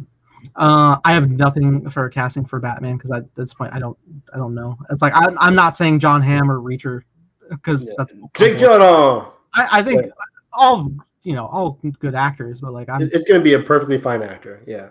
If it's not Robert Pattinson. That's the thing, is like all I can think when I'm thinking of like Bruce Wayne presently is Robert Pattinson, because I love what he was able to bring to Bruce. We all love it. I think everybody loves it. So except James. No, James loves it. But. So yeah, we gotta figure that out. But yeah, I gotta head out. But yeah, this was a packed one, a mega podcast for everybody here. So yeah, next week we'll be back talking about Ironheart finale. Fuck the Ironheart finale with Mephisto. What happens there? Do you remember hearing the rumor of who's playing Mephisto? The Borat guy. Yeah, Sacha Baron Cohen. Sacha Baron Cohen. If that's still a thing. If that is legit, and he I'm so curious to see what the translation from page to screen is going to look like. Yeah, it's like we've been envisioning him for so long, since WandaVision. Is it going to live up to the hype? We'll have to wait and see. It's funny. He is just kind of like a guy with like a defined chin and wild hair. Are they going to do all that, or like will they like maybe like prosthetic some? Yeah, are they going to make him more animalistic, like a devil type? Yeah, more demon-esque. I wouldn't mind seeing that. They had a really cool like full-on demon design in that one episode of Agatha, where they're sitting on the girl's shoulders. That was crazy. Yeah, that shit went hard. So yeah, what's about that and other movie news? What's dropping next week? Is that Jurassic Park next week? I think Jurassic is next week, isn't it? It's at the end of next week. So what's about that 2 weeks from now? And maybe Nathan will have seen. What have you seen with Jurassic? You're making a triple billing of something. 28 years later. 20 years later, Jurassic, and I'm Pixar's going, so I might check out Elio. Bill. Okay. I also want to see The Materialist so bad. Materialist, yes. Before that leaves theaters. So yeah, find me on Twitter, Harris EV9. That's about it. Right on. You find me at _TimeBlazer, making a show called Time Blazer with a co-star and critic consultant Evan Harris. Playing Ben, who's not getting recasted by anybody else. It's going to be me, not Robert Pattinson. I think you're presently the most connected actor moving forward, because I'm taking so long. I'm taking Matt Reeves levels long. Yeah, everybody get off Nathan's nuts. I'm trying to reach Carson. He got married. But also you follow me at _Nathan Rojas, where I'm primarily active. Merch below. I did just make a long ass edit of all 3 Fantastic Four trailers into one super trailer. I saw that. I think I retweeted your. Did you tweet that out? I did tweet. You did not retweet. I didn't retweet it. Fix it. No, I'm kidding. I saw it on my notification. I thought I retweeted it. I'm trying to push it because that shit bombed with like 10 views, and I don't know what happened to my channel, but I really like how it flows. You really do get a sense of like the overall film. If you have already seen these 3 trailers, you're not hurting yourself by checking it out. If you are staying back like Evan, I get it, but I think it edits together pretty well, and I was able to put scenes together in placement. Good for you. Yeah. It reminds me when I was working on the Captain America super trailer I did, and it was like nobody watched that. But yeah.